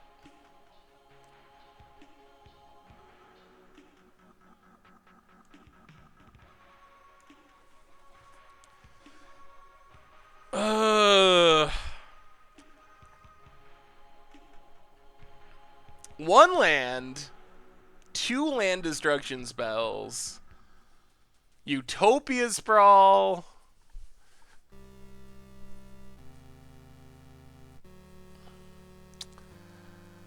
Yeah, Sprawl slows our opponent down, but then they just bolt our Dark Confidant.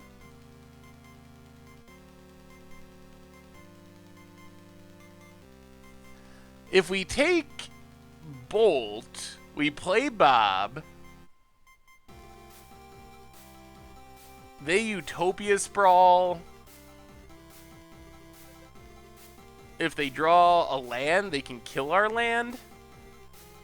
I almost think that's better. Oh, we can't Tech Edge a basic, though. We have a ton of lands in hand. I'm going for Bolt. I think that's what we're doing.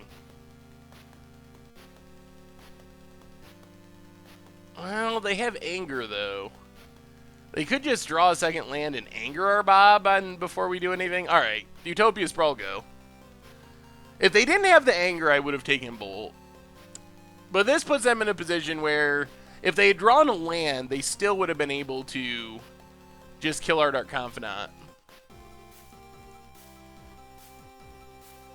Let's play a Tech Edge and get our Dark Confidant bolted. Pass turn.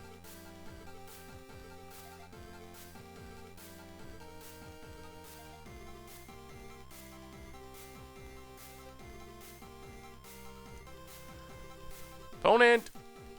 Whoa! Okay. We get the best of both worlds.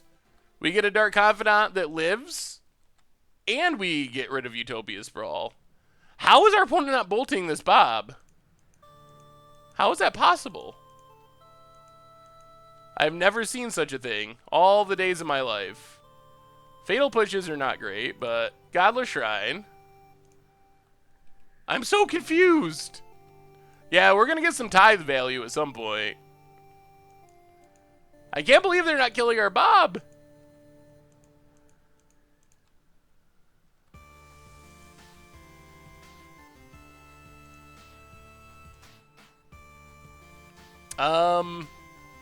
Godless Shrine, untapped. Sorin. Take up Sorin. Wow, I think we're gonna win somehow. Alright, now they bolt our Bob. I can't believe they let us draw so many cards with that Dark Confidant. Yeah, I guess they were playing around Mana Tithe. Most of our opponents have not done that, but that was pretty disciplined by our opponent. Take up Sorin. Feeling pretty good about where we're at now. Thoughtseize our opponent. Oh my goodness. Chandra, Firebrand, Inferno Titan, Molten Ring, Anger of the Gods. Well, I think we just take Chandra and trust that our Mana Tides are going to get the job done to protect our stuff long enough to win. Mana Tithe! Go, Mana Tithe, go!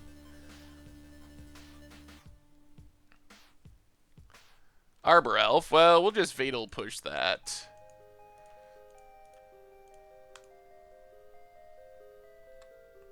Another land. Well, take up. Get in with our vampires. Clock's not super fast, but it is gaining us a bit of life, which is nice. Pass the turn. Leave up our Mana Tides.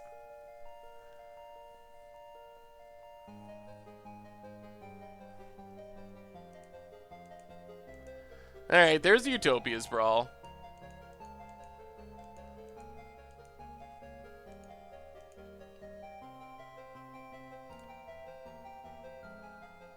Well, I think we got an emblem now and put our opponent on a 2-turn clock. Play Flagstones. Get in.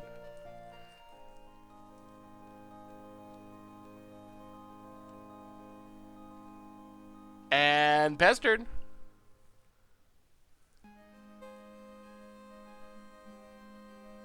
Oh, double Mana Tithe. Double Mana Tithe's gonna win us the game. Mana Tithe. Opponent pays. Guess what? There's another one.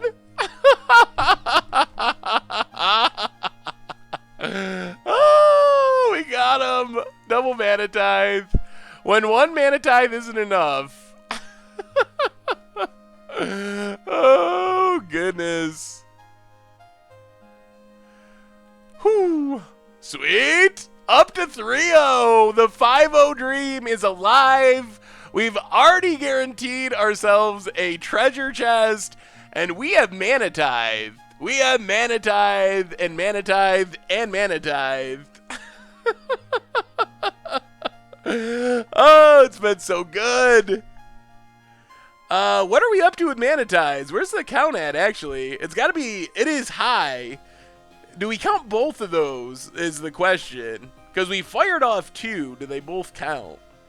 This deck has been super good. I've been happy with it. 10 for 11 on Mana Ties. 10 for 11's pretty good. I'll take it. Yeah, we need a Masterpiece Mana Tithe. Come on, Wizards. Give us a Masterpiece Mana Tithe.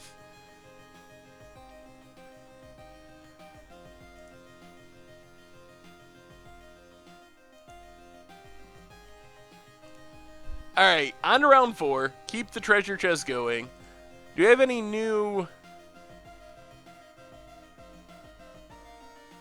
I don't see any new masterpieces since the Vindicate. Mana Tithe $30 now. Whew! Good job, Nightbot and Squid Labs. Mana Tithe Emo. That would be interesting. I would actually be down with a Mana Tithe would actually kind of fit their theme from the Vault counter spells.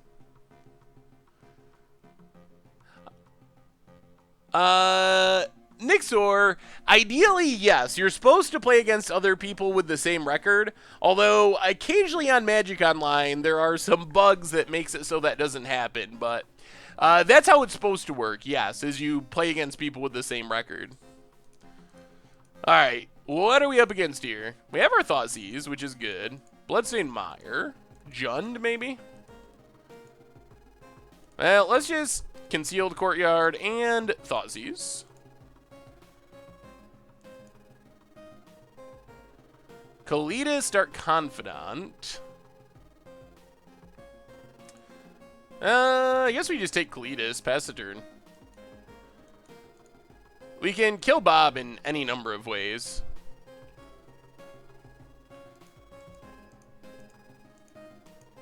I think Mana Tithe is actually just like a bulk common. I've been really impressed with Mana Tithe. I will admit. There's the Dark Confidant.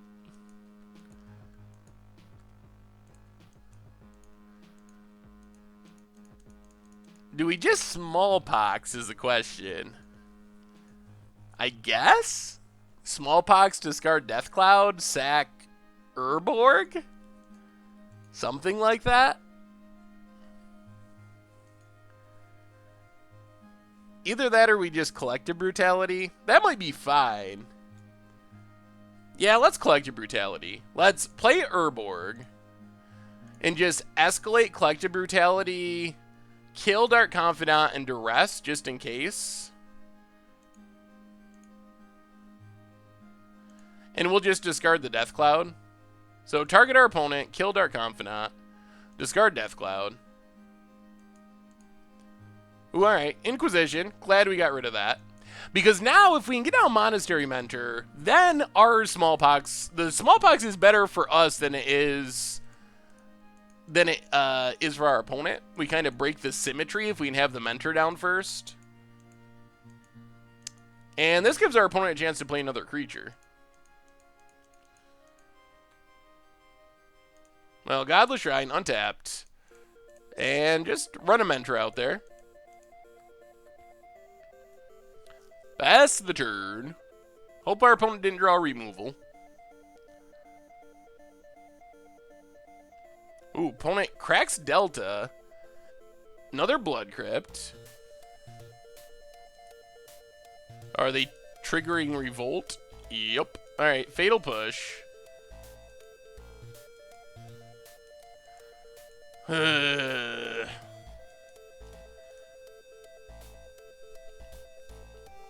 Alright, I guess we just pass. We don't really have any good value for these Smallpoxes here. That green-red land destruction opponent was a 4-year-old who snuck his dad's computer and clicked the keyboard and chose the prettiest picture. I guess that could be.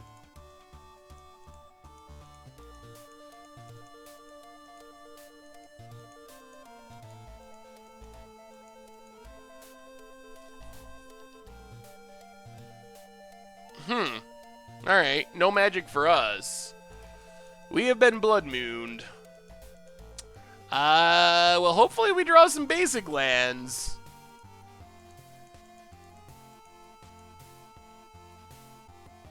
That's not a basic. That's the opposite. That's a legendary land we can't even play. Well, I guess maybe we should have fired off our Smallpoxes while we could cast things. I feel like we're going to die to something pretty quickly here, because we just can't do anything. More Mana Tithes we can't cast. Mana Tithe cannot get the Blood Moon, so that's a point against our Blood Moon. I don't go to events. Oh, man. Now our Mana Tithes are taunting us. We can't even cast them, and we just keep drawing them instead of lands. Fatal Push. Yep. Can't cast that. Do we get to a point where we just scoop instead of discarding things?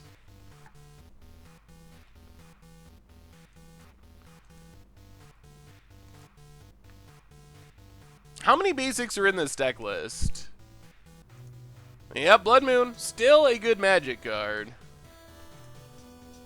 Alright, let me see how many basics are in this list. I don't know if it's worth playing it out. 1 plains and 3 swamps. That is not a large number. But it is a number. I think Urborg would legend rule itself.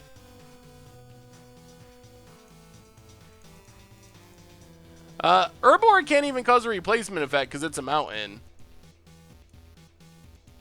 Well, the problem is we're giving away info. And I kind of know what our opponent's doing. But they probably don't know what we're doing. I guess they've seen Death Cloud, Thoughtseize, and white-black stuff.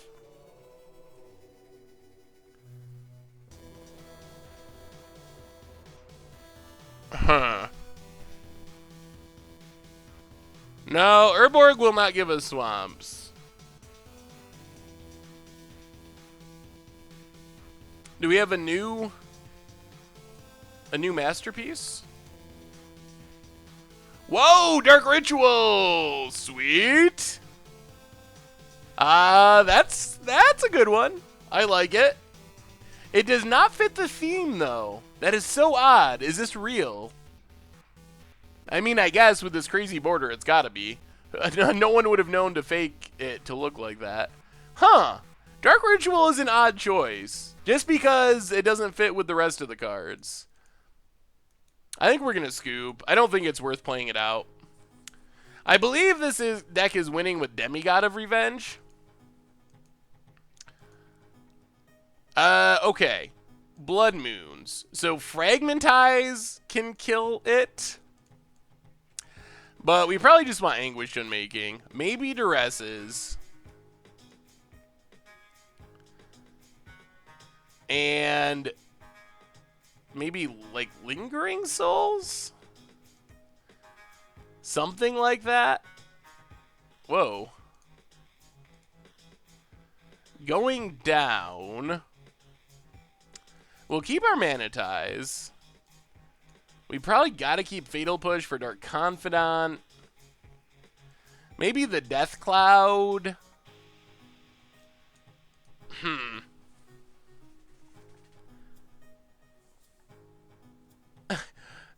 Your theory is Wizards decided they couldn't keep printing them, so they decided to make players hate them. Interesting theory.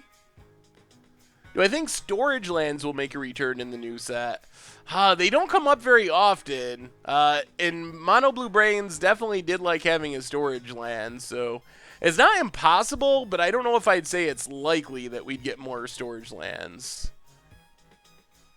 Yeah, I guess they're sort of thematic for the plane. That's true. Extraction does get their win con. I'm mostly concerned with not losing to Blood Moon.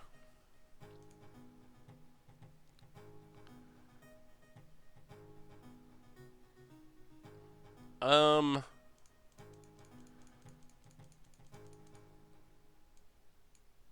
down a Murderous Cut. Maybe we stick with 3 Lingering Souls and a Sorin. Try it like that. Alright, we get to play first. Alright, I mean, we got discard. We got threats. We still lose to Blood Moon, unfortunately. Urborg and Inquisition.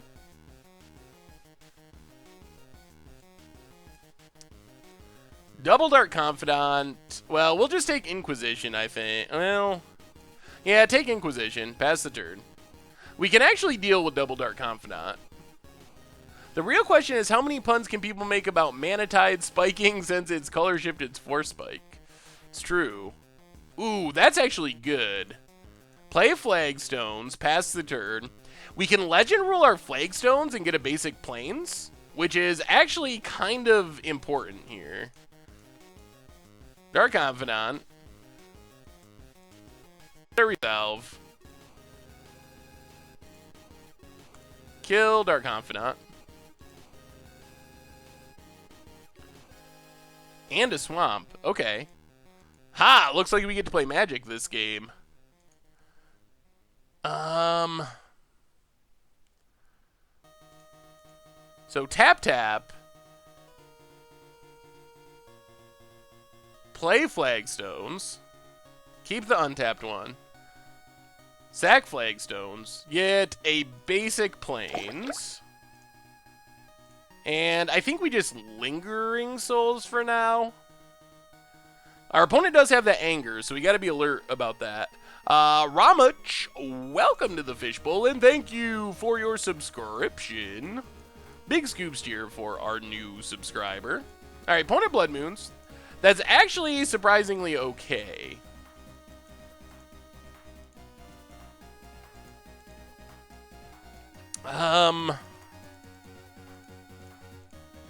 So let's...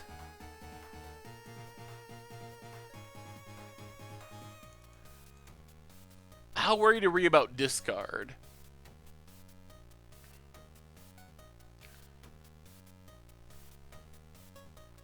Alright, let's just do this. Let's Collective Brutality.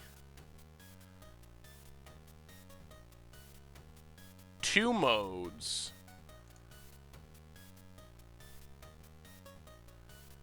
Duress and... maybe we just go 1 mode. Player Swamp. Collective Brutality. Well, alright, let's just wait. Let's do nothing.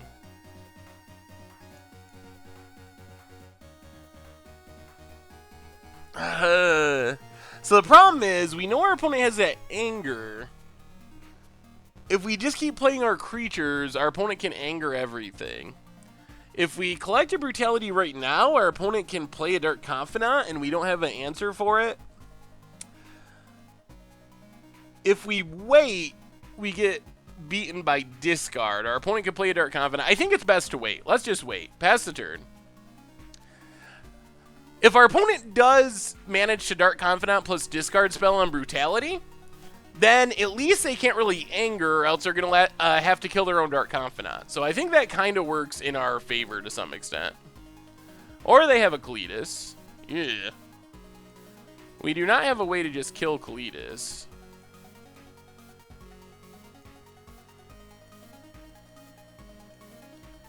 Well, Godless Shrine, untapped. Now I guess we got to go for it. So, play Monastery Mentor.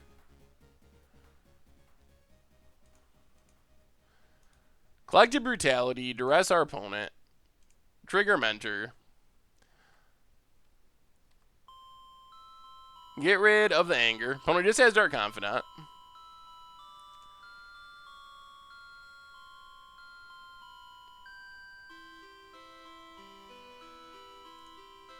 Get in with the spirits. Pass the turn.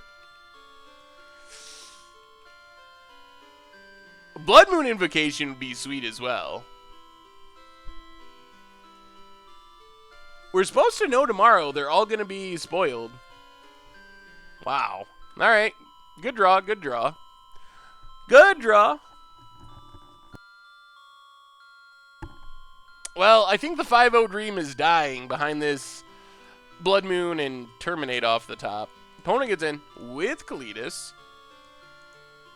Bant Soldiers. What makes the soldiers want to be banned? We draw a land that doesn't do anything. Well, that's Lingering Souls. Trigger Prowess. Flashback Lingering Souls. The problem is I don't think we can race this Kalitas. And our opponent has Dark Confidant, and we don't.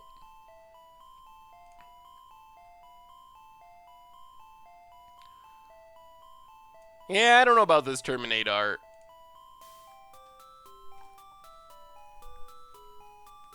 Pass the turn. Dark Confidant.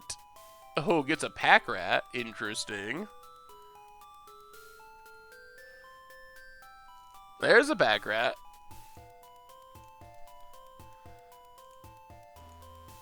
Opponent passes. Oh, if we draw removal, maybe. Oh, whoa!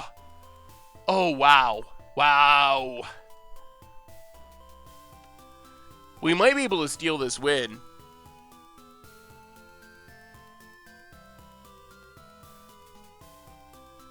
how do we do this so our opponent doesn't know what's happening? The other problem is duress.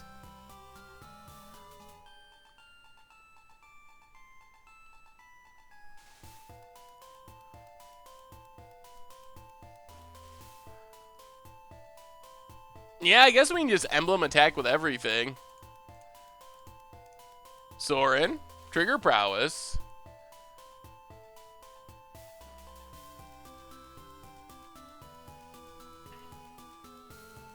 Emblem Sorin.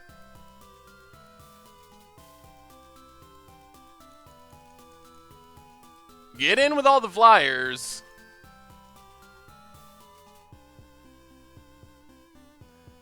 Pass the turn. Come on, die to Bob. Dark Confidant.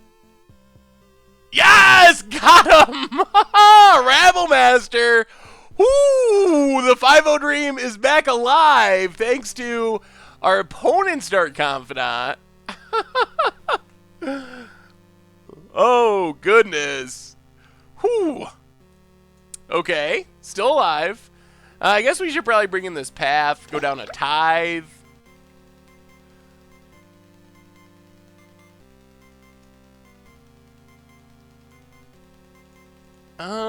Something like this. Yeah, our Dark Confidants have saved us, and now our opponent's Dark Confidant just saved us. The Mike Arnold, welcome back to the Fishbowl. 4 months in a row. Big scoops here for our new subscriber. Do we want Spellskite? Does that matter? I guess it blocks Kalitas as well. Alright, let's try it like that. Yeah, Sorin was super good that game. Okay. This hand could be alright. No discard. Opponent's going to 6. 5-0 Dream might be back on course. Diet Drew, welcome to the Fishbowl. Thank you for your subscription. Big scoops here for our new subscriber. Unfortunately, we have no basics. So we're not in great shape if our opponent has a Blood Moon. Gabbarino, 6 months in a row, gone for 30 seconds. How'd you win? Love the stream. Well, we got pretty lucky, but thank you for the resub. Definitely appreciate it. Takes it our Confidant. Well, Concealed Courtyard. Oh man, Manatide the Blood Moon. We have a plan now. Our opponent does not know about Manatide. Oh, now they know. All right. Now they can play around it.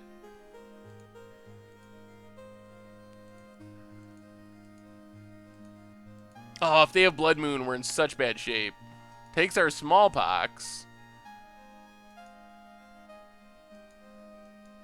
Come on, action spell.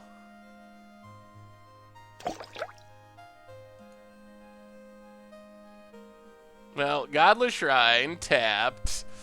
Ay, Dream dying again. Nicer. Welcome to the Fishbowl. Thank you for your subscription. Big scoops here for our new subscriber. Mutavault. Oh, our mana situation. Come on, discard spell. I know our opponent has a Blood Moon too. They're waiting to play around Mana Leak. Oh, Dream dead. Dream super dead. Come on, deck.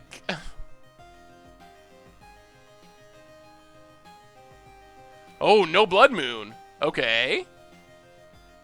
Okay, that's good. Well, kill Grim Lavamancer. Come on, basic land. Alright, well, I mean, we get a Planeswalker down. That's a good way to fight through a Blood Moon. That's an Elspeth. Elspeth might go a long ways in this game. Even if we get Blood Moon, at least we have a Walker down. Whew! Opponent gets a land. We have an answer for Kalitas. Here comes Blood Moon. Oh, Rabble Master. Alright, we can deal with Rabble Master. That's fine. There's a token. Token, gonna go attacking. We're gonna kill it. Kill the token. Man, another Flagstones to get a basic would make me feel a little bit better. Or just drawing a fetch land, that would make me feel better too.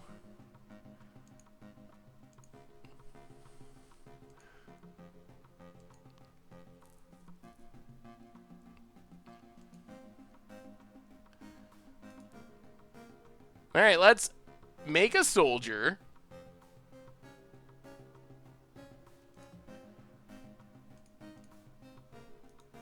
And let's just pass. Pass and kill the Rabble Master. Wait on the Mentor. This also lets us deal with the Mutavault potentially. I think Sultai Delirium seems pretty reasonable.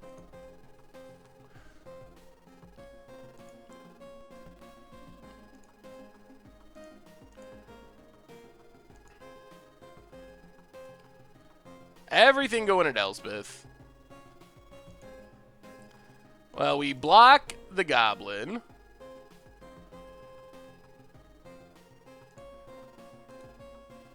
Fatal Push, Mutavault. And go for the throat, Rabbles. Alright. Alright. Elspeth still living. No more threats for our opponent. Ooh, Smallpox. Well.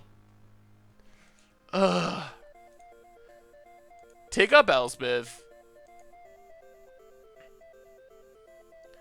We're just going to play Mentor. Play Mentor. Next turn we might be able to Smallpox. Leave up our Mana Tithe. Just because.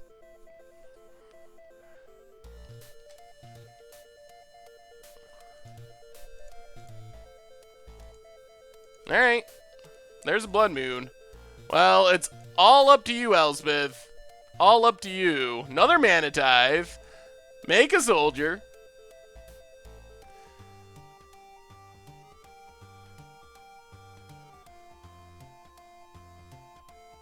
Get in.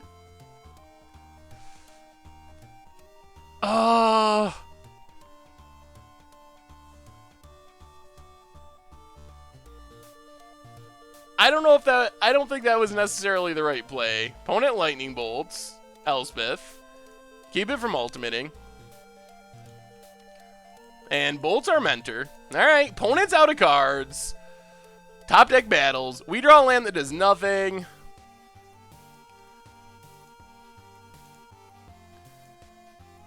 Well, pump up our soldiers. Get in for 5. Try to close out this game as quickly as possible. Hit our opponent. Down to 9. Play a Godless Shrine. Pass the turn. I don't think that was a pun. I think it was worth getting out our... Rabble Master.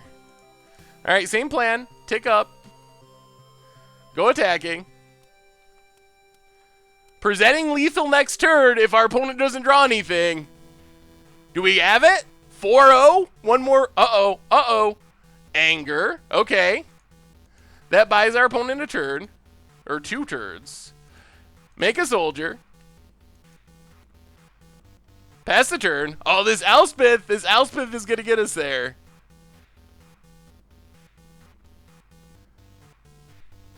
Tap land for our opponent.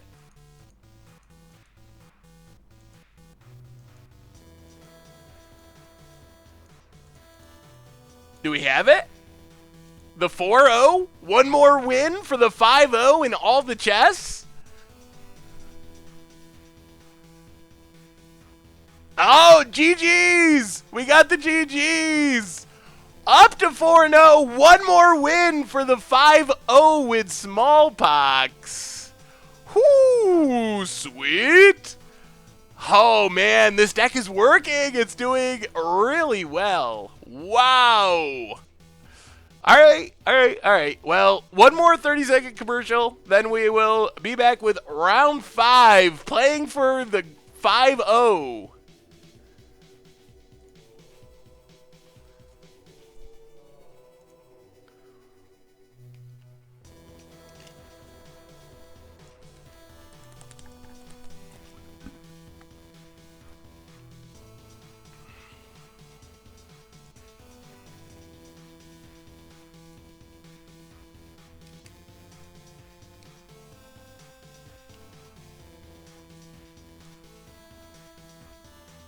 Alright, we also have a new expedition, Loyal Retainers.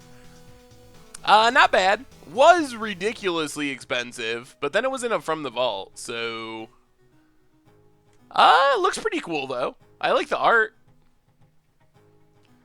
Reacher... It is kind of hard to read. I will give you that.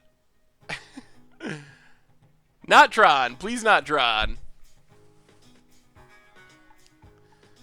Anything but Tron.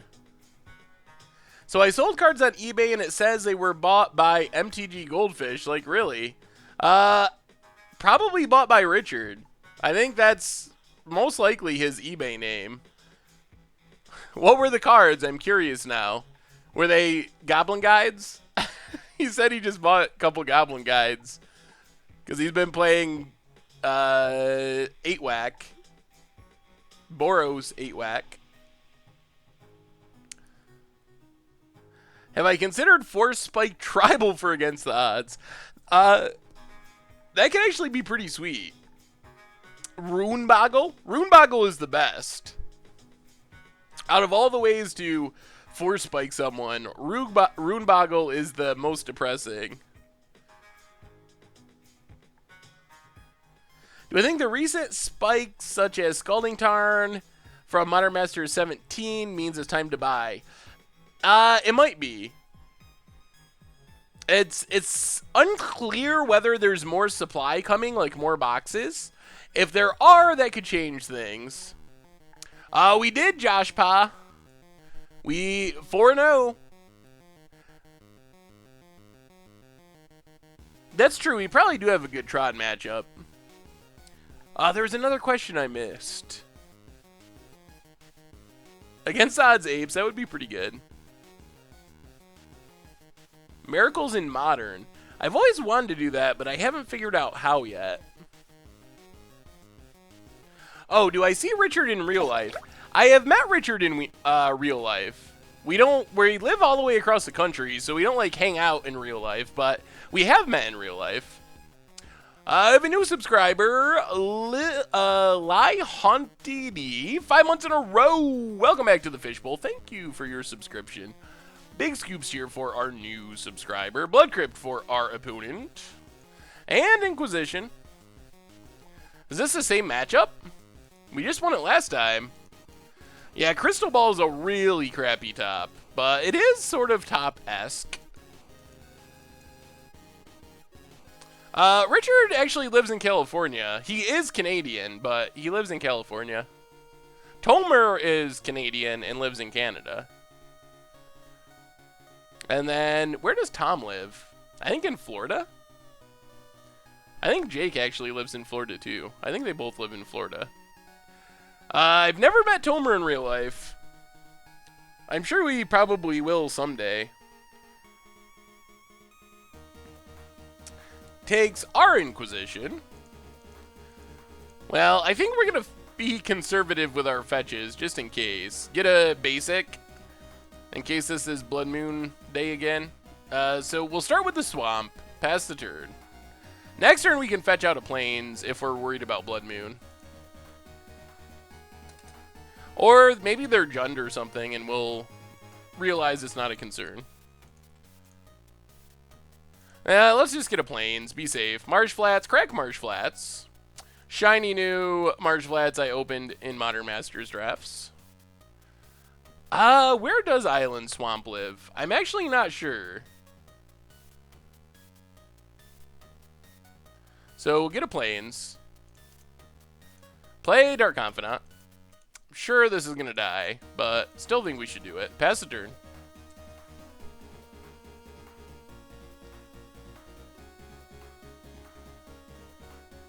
Come on, no bolt. Well, alright. No bolt. Fair enough.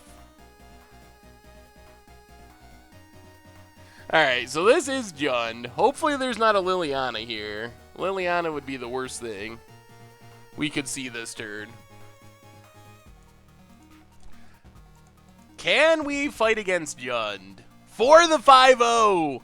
And so many treasure chests to open.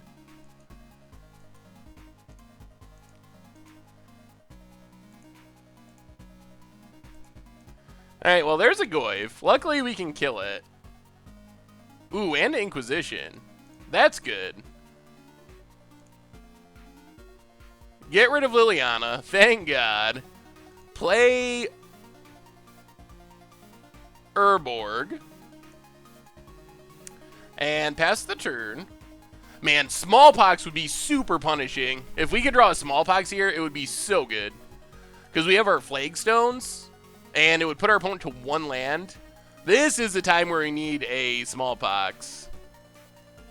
Oh, I forgot to update Tracy King. Opponent drew a land. Yes, I forgot to update to 4-0. We are 4-0. Opponent. We're just going to kill this with, I guess, Fatal Push. Murderous Cut is also going to be 1 mana and has more upside. So we know our opponent's hand. So Planeswalker is probably our best draw. Like a Sorin would probably win us the game, or an Elspeth.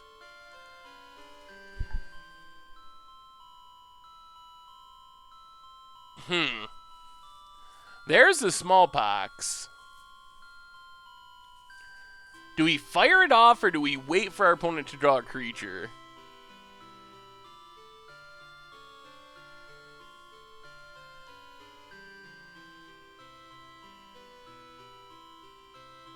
I guess we just fire it off. Alright, play Flagstones. Play Smallpox.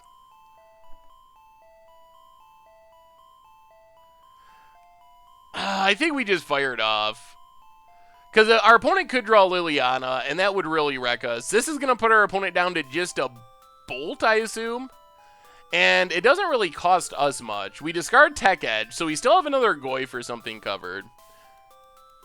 It doesn't cost us a land, so I think we do get an advantage out of this. So our opponent goes down to just the Abrupt Decay. We get to tutor out a land. So I think that works in our favor. It's also much better if we draw another Smallpox. I think it's better to do it now. Because then we'd be stuck with 2 in our hand. So I think this is more ideal. Ooh, also makes our Mana Tithes better. Oh man, Mana Tithe the Lily. We haven't had Mana Tithe value in a minute.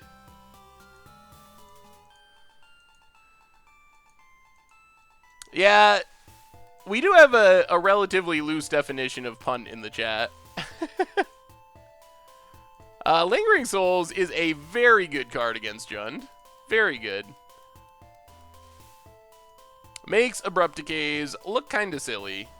Makes Liliana look pretty silly. Does our opponent have Kolaghan's Command?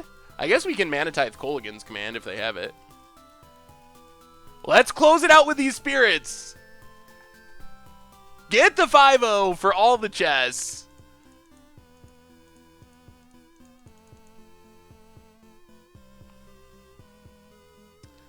That is true. Mana Tithe does go down if people know about it. That's for sure. That's true. And I love it. The punts really don't bother me. People ask me that sometimes, like, oh, doesn't that drive you crazy? No, not really. I think it's fun and funny. I'd rather have a fun, interactive chat. Oh, the dream! The dream! The dream! We got a Mana Tithe, Liliana! Oh, we gotta make the... Our opponent says, what? Oh, yes! Oh, we got him!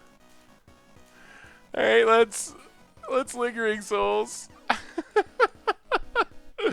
Oh, I mean, we probably could have beat the Liliana with our Lingering Souls, but it was still pretty sweet.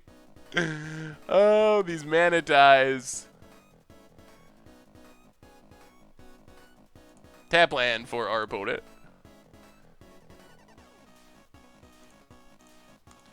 Well, that's Thoughtseize. Make sure there's not a sweeper floating around. Says Abrupt Decay is Spirit Token time. Bolt a token. And Abrupt Decay. Okay. Yep. Nothing in hand. So I feel like we're in pretty good shape. We hit our opponent to 11.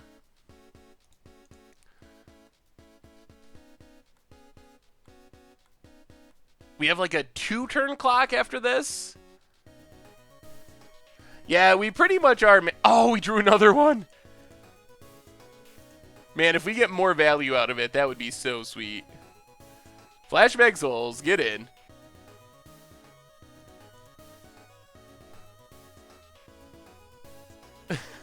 Alright, another bolt. Our opponent's up to 4 mana, so Mana Tie's unlikely to do anything here. They don't have too many 4-drops.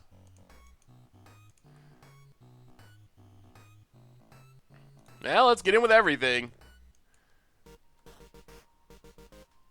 See, 1-for-1 removal just looks so bad against...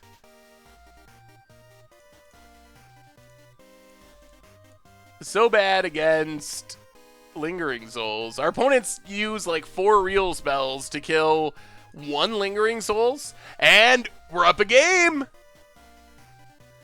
We are up a game. We could have always Murderous cut a token if we had to.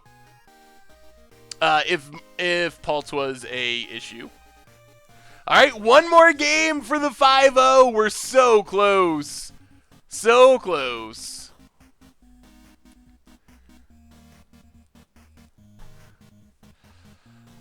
Oh, Mana Tithe. So sweet. What does Suppression Field do in this matchup, though? Liliana, I can see that. I guess maybe Scavenging Ooze it hits. I don't know about I don't know about Suppression Field in this matchup. Not sure on that one. I do think we want another Fatal Push. I definitely want another Lingering Souls and possibly the Spellskite if we can find room. I think this is an opponent that's going to play around Mana Tithes, so this might be a time when we take them out to some extent.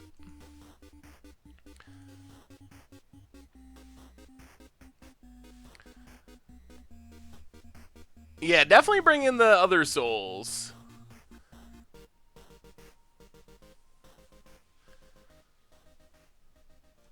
We won the first game of the last round. We're 1 game win away from the 5-0.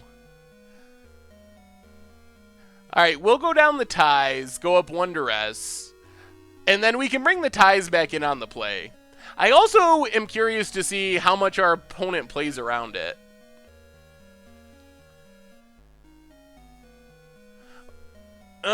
Path. I don't know if we need it when we have all this other removal. I'm just not sure if Path is necessary.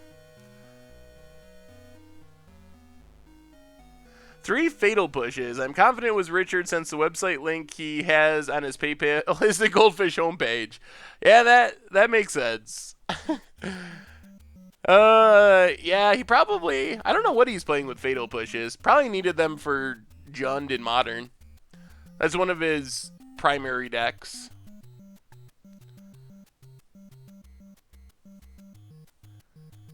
Oh, man.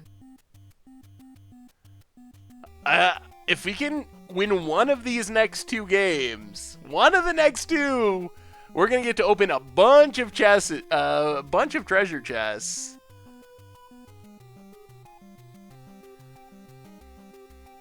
Have I thought about an against odds with Giora of the Gitu? Yes, but I've never done it. That's a good one to put on the poll, though. That's actually the new dual deck card, one of them. And we'll have a dual deck video, I think this week. A playtest video.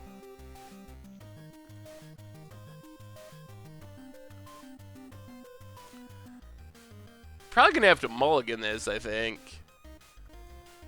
I don't think this is a good Suppression Field matchup. I'm not sold on Suppression Field in this matchup. I mean, we got a Liliana. We only have 1 in our deck. Yeah, we got a mulligan. I guess that's sort of better. We'll keep Inquisition on top, I guess. If our opponent hits our Thoughtseize with discard, then we can back that up by Inquisitioning. Alright, Bloodstained Mire for our opponent. Well, Swamp and Inquisition.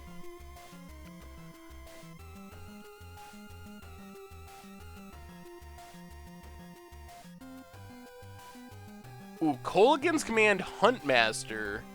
Abrupt Decay, Fatal Push. Bob. So I think we take Kolaghan's Command. Next turn we Fatal Push Bob, take Huntmaster. That sounds reasonable. I don't know about intentionally mulliganing to 0. That's a big handicap. Yeah, it is literally Death and Taxes. Well, it was an Inquisition, so we couldn't take Huntmaster there. We can take it next turn with Thoughtseize, though. I'm hoping our opponent just bobs. Yeah, there's Bob.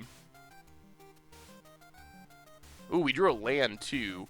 So now we Thoughtseize, take Huntmaster, Marsh Flats, crack Marsh Flats. Man, if we can just get this Sorin down in a timely manner, it's going to be... It dodges all of our opponent's removal. So kill the Bob, pass the turn. We need one more land. We need our opponent not to draw a big threat or something.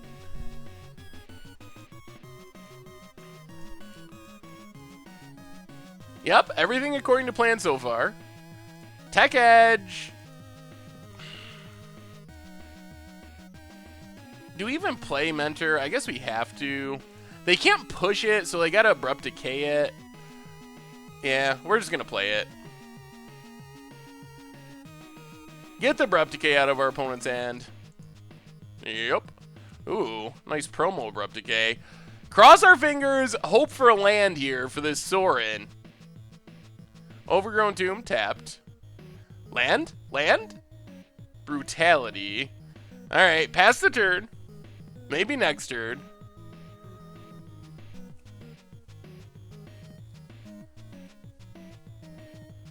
Liliana is the card I'm most afraid of at the moment. We can kill creatures. Discard would also be pretty annoying. Another land. Untapped.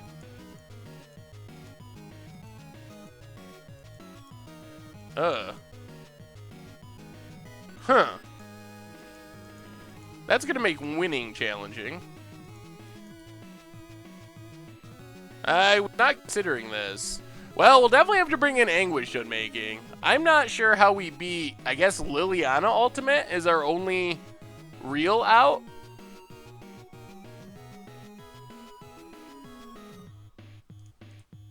Inquisition.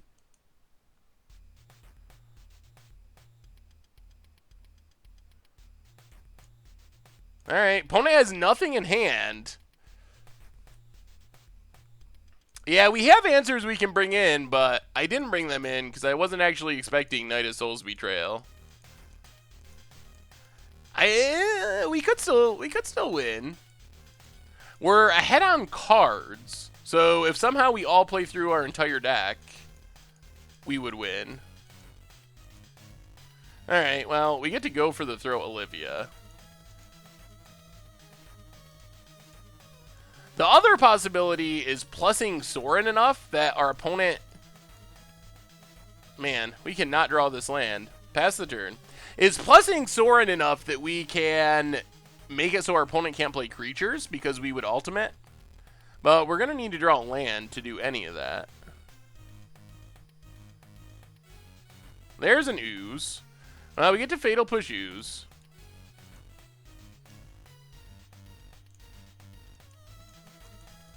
Come on, land! For this Sorin! Opponent's gonna eat some stuff. Gain some life. Sorin's ultimate can destroy 3 creatures or planeswalkers, and they come into play on our side of the battlefield after they die. Alright, there's the land. So it's Sorin time.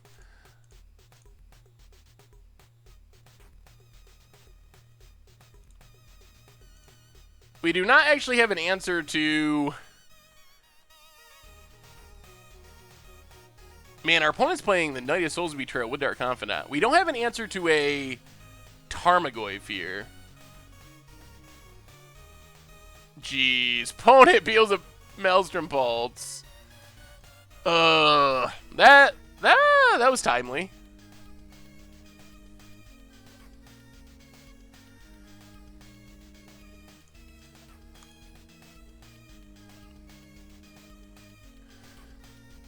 Yeah, I'm not confident that we can... I mean, it's not impossible. We do have more Sorens.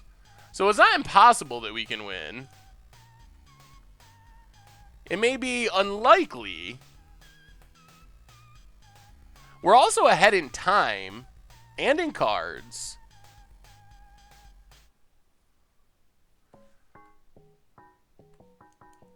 We're drawing lots of Lingering Souls that are not very good.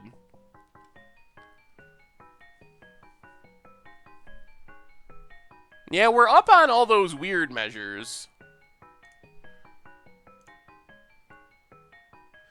Flagstones, get a Godless Shrine.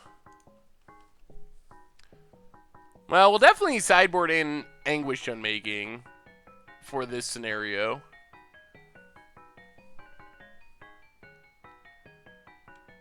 Tireless Tracker. There's a land. Gets a clue. Untapped. Yep. Cracks a clue.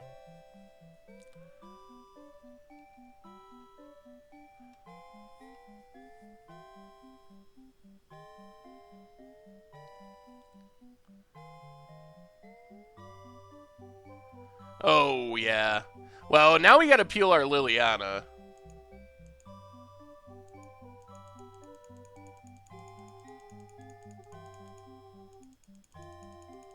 Alright. It's scoop time. Yeah, we're not gonna beat Tron. Our opponent sideboarded interestingly. So we can bring in Anguish Unmaking. Maybe we go down the Death Cloud.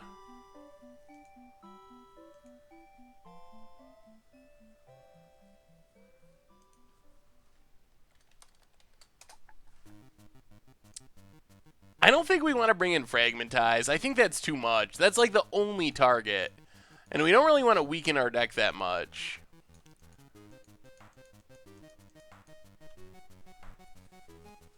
Wrath is an interesting option.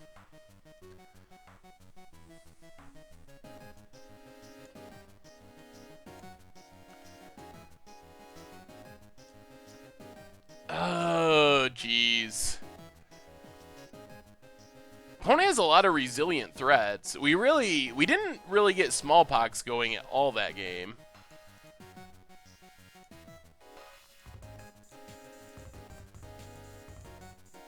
And then that Maelstrom Pulse was very timely.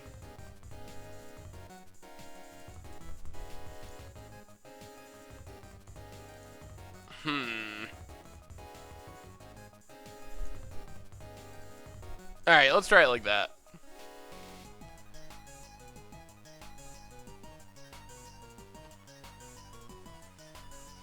Alright, last game of the league. This is the one for the 5-0. I don't think we really want to bring in Surgical.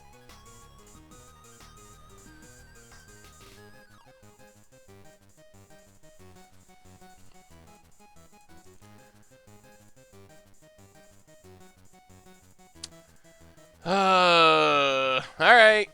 No white mana, but we have a Lingering Souls. And a Mana Tithe. And we have our Anguish Unmaking. So this is it. This is the last round of our league. I mean, worst case, we 4-1 and we still get a decent number of chests. Best case, we pull off the win here. We do need white mana. That's the big one. Well, let's Thoughtseize.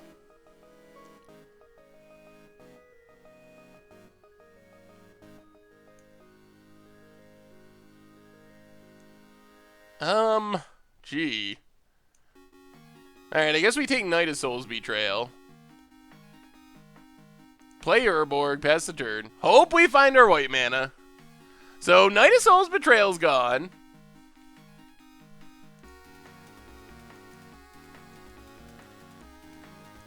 Oh, Lingering Souls is so good, awesome, dude. That's just such a great card in this matchup that I feel like if, with a Lingering Souls in hand, if we draw a white source, we can just win.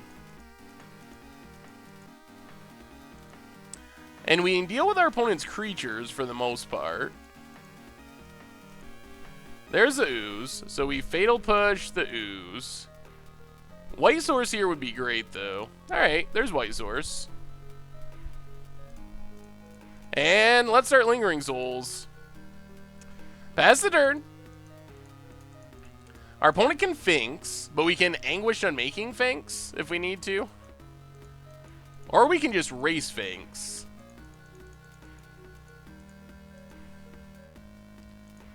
Alright, there's Finks. Yep. What do we draw? Thoughtseize. Well, play Tech Edge. Thoughtseize our opponent.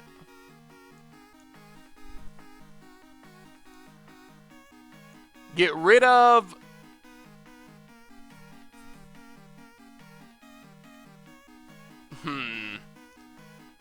I guess we get rid of Tarmogoyf. Oh, this Kolaghan's Command is problem, though. Alright, get rid of Tarmogoyf. Flashback Lingering Souls. Do some attacking. It's going to be close. We're hoping our opponent plays Tap Land and Kolaghan's Command and we get to Mana Tithe, but they'll probably play around it. But I still think we got to take the Goyf.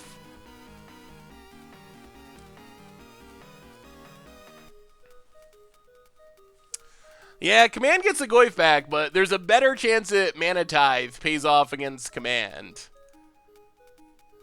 Because I could see Tapland Kolaghan's Command.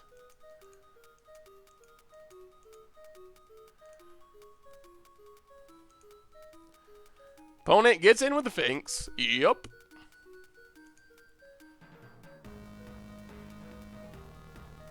Stomping Grounds.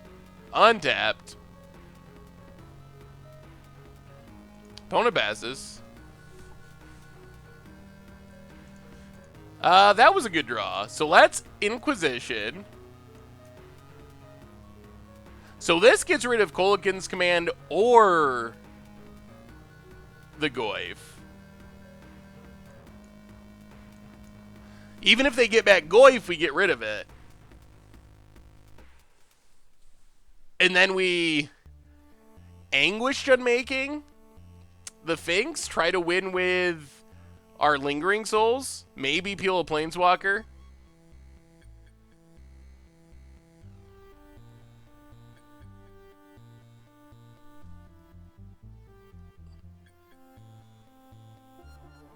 I like the new invocations, J.A. Portnoy. I think they look really sweet. I'm in the minority, but I think they look cool, and I really like them.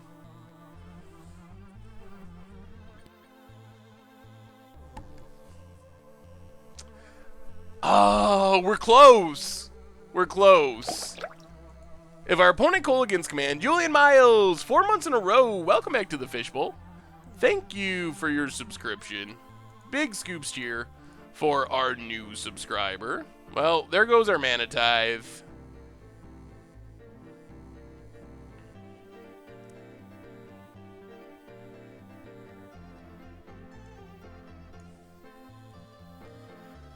Take Lightning Bolt.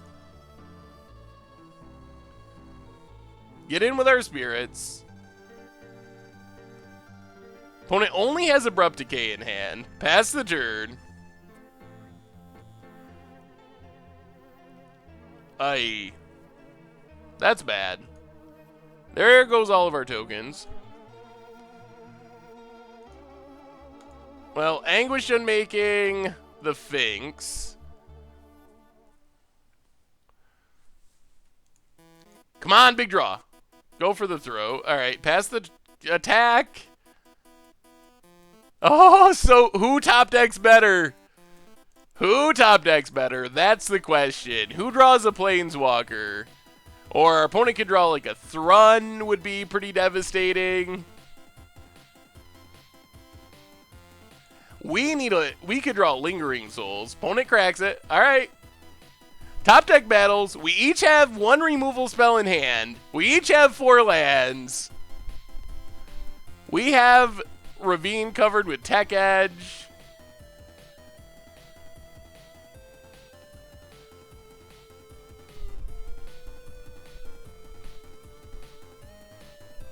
All right, Ravine down.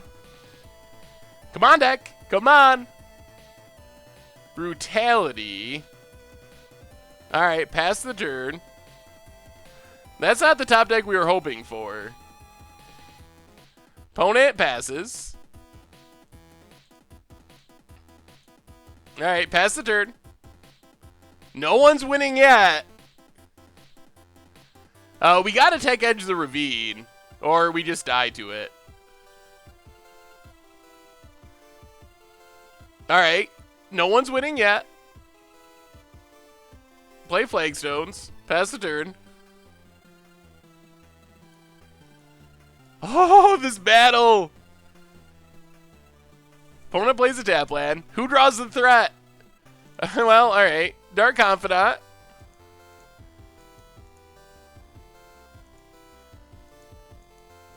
Gets a removal spell out of our opponent's hand.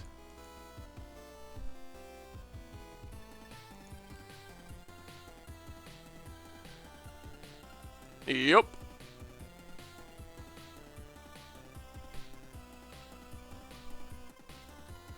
We don't have another Tech Edge at the moment.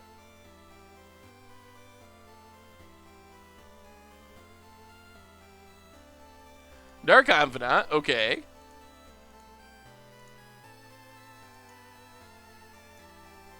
Oh dear. Well, alright, we got a plan. Collective Brutality, 2 modes. Kill Bob, Duress.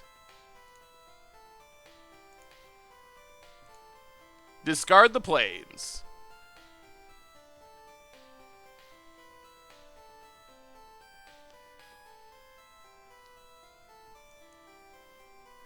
Ooh, get rid of Maelstrom Pulse. All right, we're close to getting a Sorin down on a clear board and taking it over. Opponent plays a land. Bob. Out of cards. We kill the Bob. Untap. Play a Sorin. Maelstrom Pulse is gone. Usually the decks only have 1. Planeswalker on an empty board. Tick up our Sorin. Play Godless Shrine. Oh man, it's so close. What's our opponent find? No Olivia. Oh my god. That is exactly Olivia. Whoa! Whoa! Oh, the one of and the dream dies. Oh. Wow. Wow. Yep, that's the one card. The one card that we can't beat. What a draw. Yep. Yup.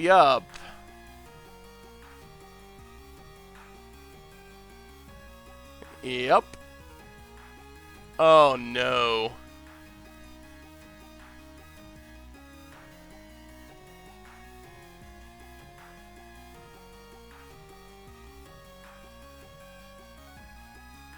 Holy! Well, we know who wins the top deck war, and that's the game. Oh, wow. Jeez. Well, the deck was sweet. We ended up with a 4-1. Yeah.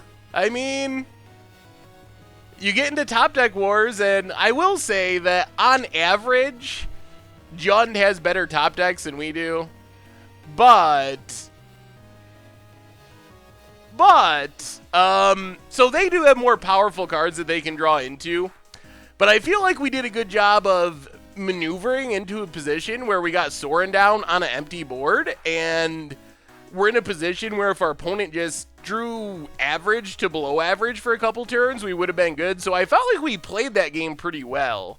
And I felt like our deck actually performed really well. So I was pretty happy with the deck's performance overall. So, but, hey, I mean, that's Magic. That's the beauty and the horror of the game, as cards come off the top of the deck, and sometimes they're good for you, sometimes they're bad for you. Luckily, we get 4 chests, so we just gotta hope these ones are as good as getting like 8 chests, and that they're loaded full of value. So let's crack these open. 4 chests to go. Looking for some, well, we can't get the new Amonkhet ones yet, but hopefully we can get some sweet. I think Monarch cards are in here now, so maybe we could get an expensive Monarch card. Anyway, chest number 1. 10 play points, Scumble, and a random common. Bad chest, bad chest. 10 play points is not what we're looking for. All right, next chest. Chest number 3. Well, it's fitting. It's fitting. Knowledge pool. I can't really complain. I love me some knowledge pool. Not worth anything, and I have my playset, but Core Prowler, Snapping Gnarlid. Whew, 2 chests to go. Huh? Oh. Well, okay, there we go. 2 chests to go. Still have time for something good. Oh, the nightmare. The no rare chest. The literal worst chest you can get. $0 of value. Aberrant Researcher, Ancient Excavation, and Ash Barrens. Literally as bad as a treasure chest can be. Alright, 1 chest to go. So this chest has to make up for everything if we're gonna get it. I mean, Ash Barrens is good, but it's not worth anything anymore. Ash Barrens, it used to be worth something, but now it. Oh, all right. I guess it's back up to 1.5 ticks, so it's actually not that bad. You are correct, Tracy. All right, last chest. Last chest. Looking for something valuable. Give us a port or a Liliana. All right, Raging Ravine. That's somehow the second Raging Ravine I've opened in treasure chests. Raging Ravine currently 3.82 ticks. All right, so a decent open. Also, Sistana Banquet and Sure Strike. Ooh, all right, well, reasonable. No, I can't open my Modern Masters. I need these to join more drafts. I need to win the title. I actually have I have been having some great runs. I'm like close to 80% win percentage in Modern Masters somehow. And I don't have as much time to draft as I need to actually like be on the top of the leaderboard, because oh man, some people, yeah, 18 is the top. I'm at 6, but I have 6 trophies out of 13 drafts, I think. So like 50% of my drafts have been wins. Well, 1 less than 50%. So I'm pretty happy with how Modern Masters has been going, but I haven't even played 18 drafts, so there's no way I can get there. Yeah, giant baiting. But, I can open one. I can't open them, because you win them in 2s. If you 2-1, you get 2. So that odd pack will come in important at some point. So I don't think we're gonna be able to Momir tonight. We're already to the end of the stream already. But good news is Against the Odds comes out tomorrow, and we'll be back on, what is my limited rating right now? 1850 maybe? My constructed rating is horrible because I do all Against the Odds and stuff on here. Ooh, 1863. Pretty good. I don't think I've ever cracked 1900 in limited. I've been very close to 1900, but I've never actually cracked it. That's one of my goals, but it's so hard. Once you get to like 1863, or once you get up in this range, it's really hard to make headway. You really have to win a lot in a row to... you just lose so much when you lose that it's hard to keep it going. Yeah, well, I've been playing Limited for a long time, so lots of practice, I guess. Oddly, I think I might be better at Limited than Constructed, as weird as that sounds, which is really funny because I'm mostly do Constructed content, but I think it's so hard to tell with Constructed rating because, like I said, against the odds, testing for various like budget decks, I usually play in the queues, which go towards ratings, so it's hard to really tell based on that. Rating doesn't actually mean anything. It's just a way you can kind of measure yourself, but it doesn't actually do anything in Magic Online. I was actually thinking about that today, Tracy Gang. I looked at someone drafting. They were drafting Modern Masters. Someone I didn't know. I turned on their draft video, and they opened a Cyclonic Rift. See, awesome, dude. They opened Cyclonic Rift, and they're like, well, I don't know. I think I'm going to take this, oh, what did they take?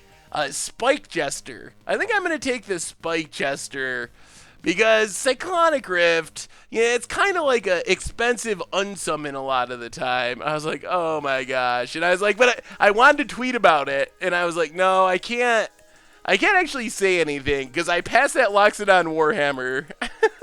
So I can't say anything about someone passing a Cyclonic Rift. Anyway, everyone, that does it for the night. We'll be back on Thursday with another one. In the meantime, you can catch up on all the old streams at the MTG Goldfish Replay YouTube. Against the Odds, Budget Magic, all that stuff coming out on the normal YouTube. Against the Odds tomorrow. And then the merch page is where you can find... all the tokens and playmats and stuff to support the stream. We finished 4-1. The deck was awesome. Really close in match 5. Got top decked in the end, but it was awesome. You all are awesome. Thanks for hanging out, everyone. Have a great night, and I will talk to you soon.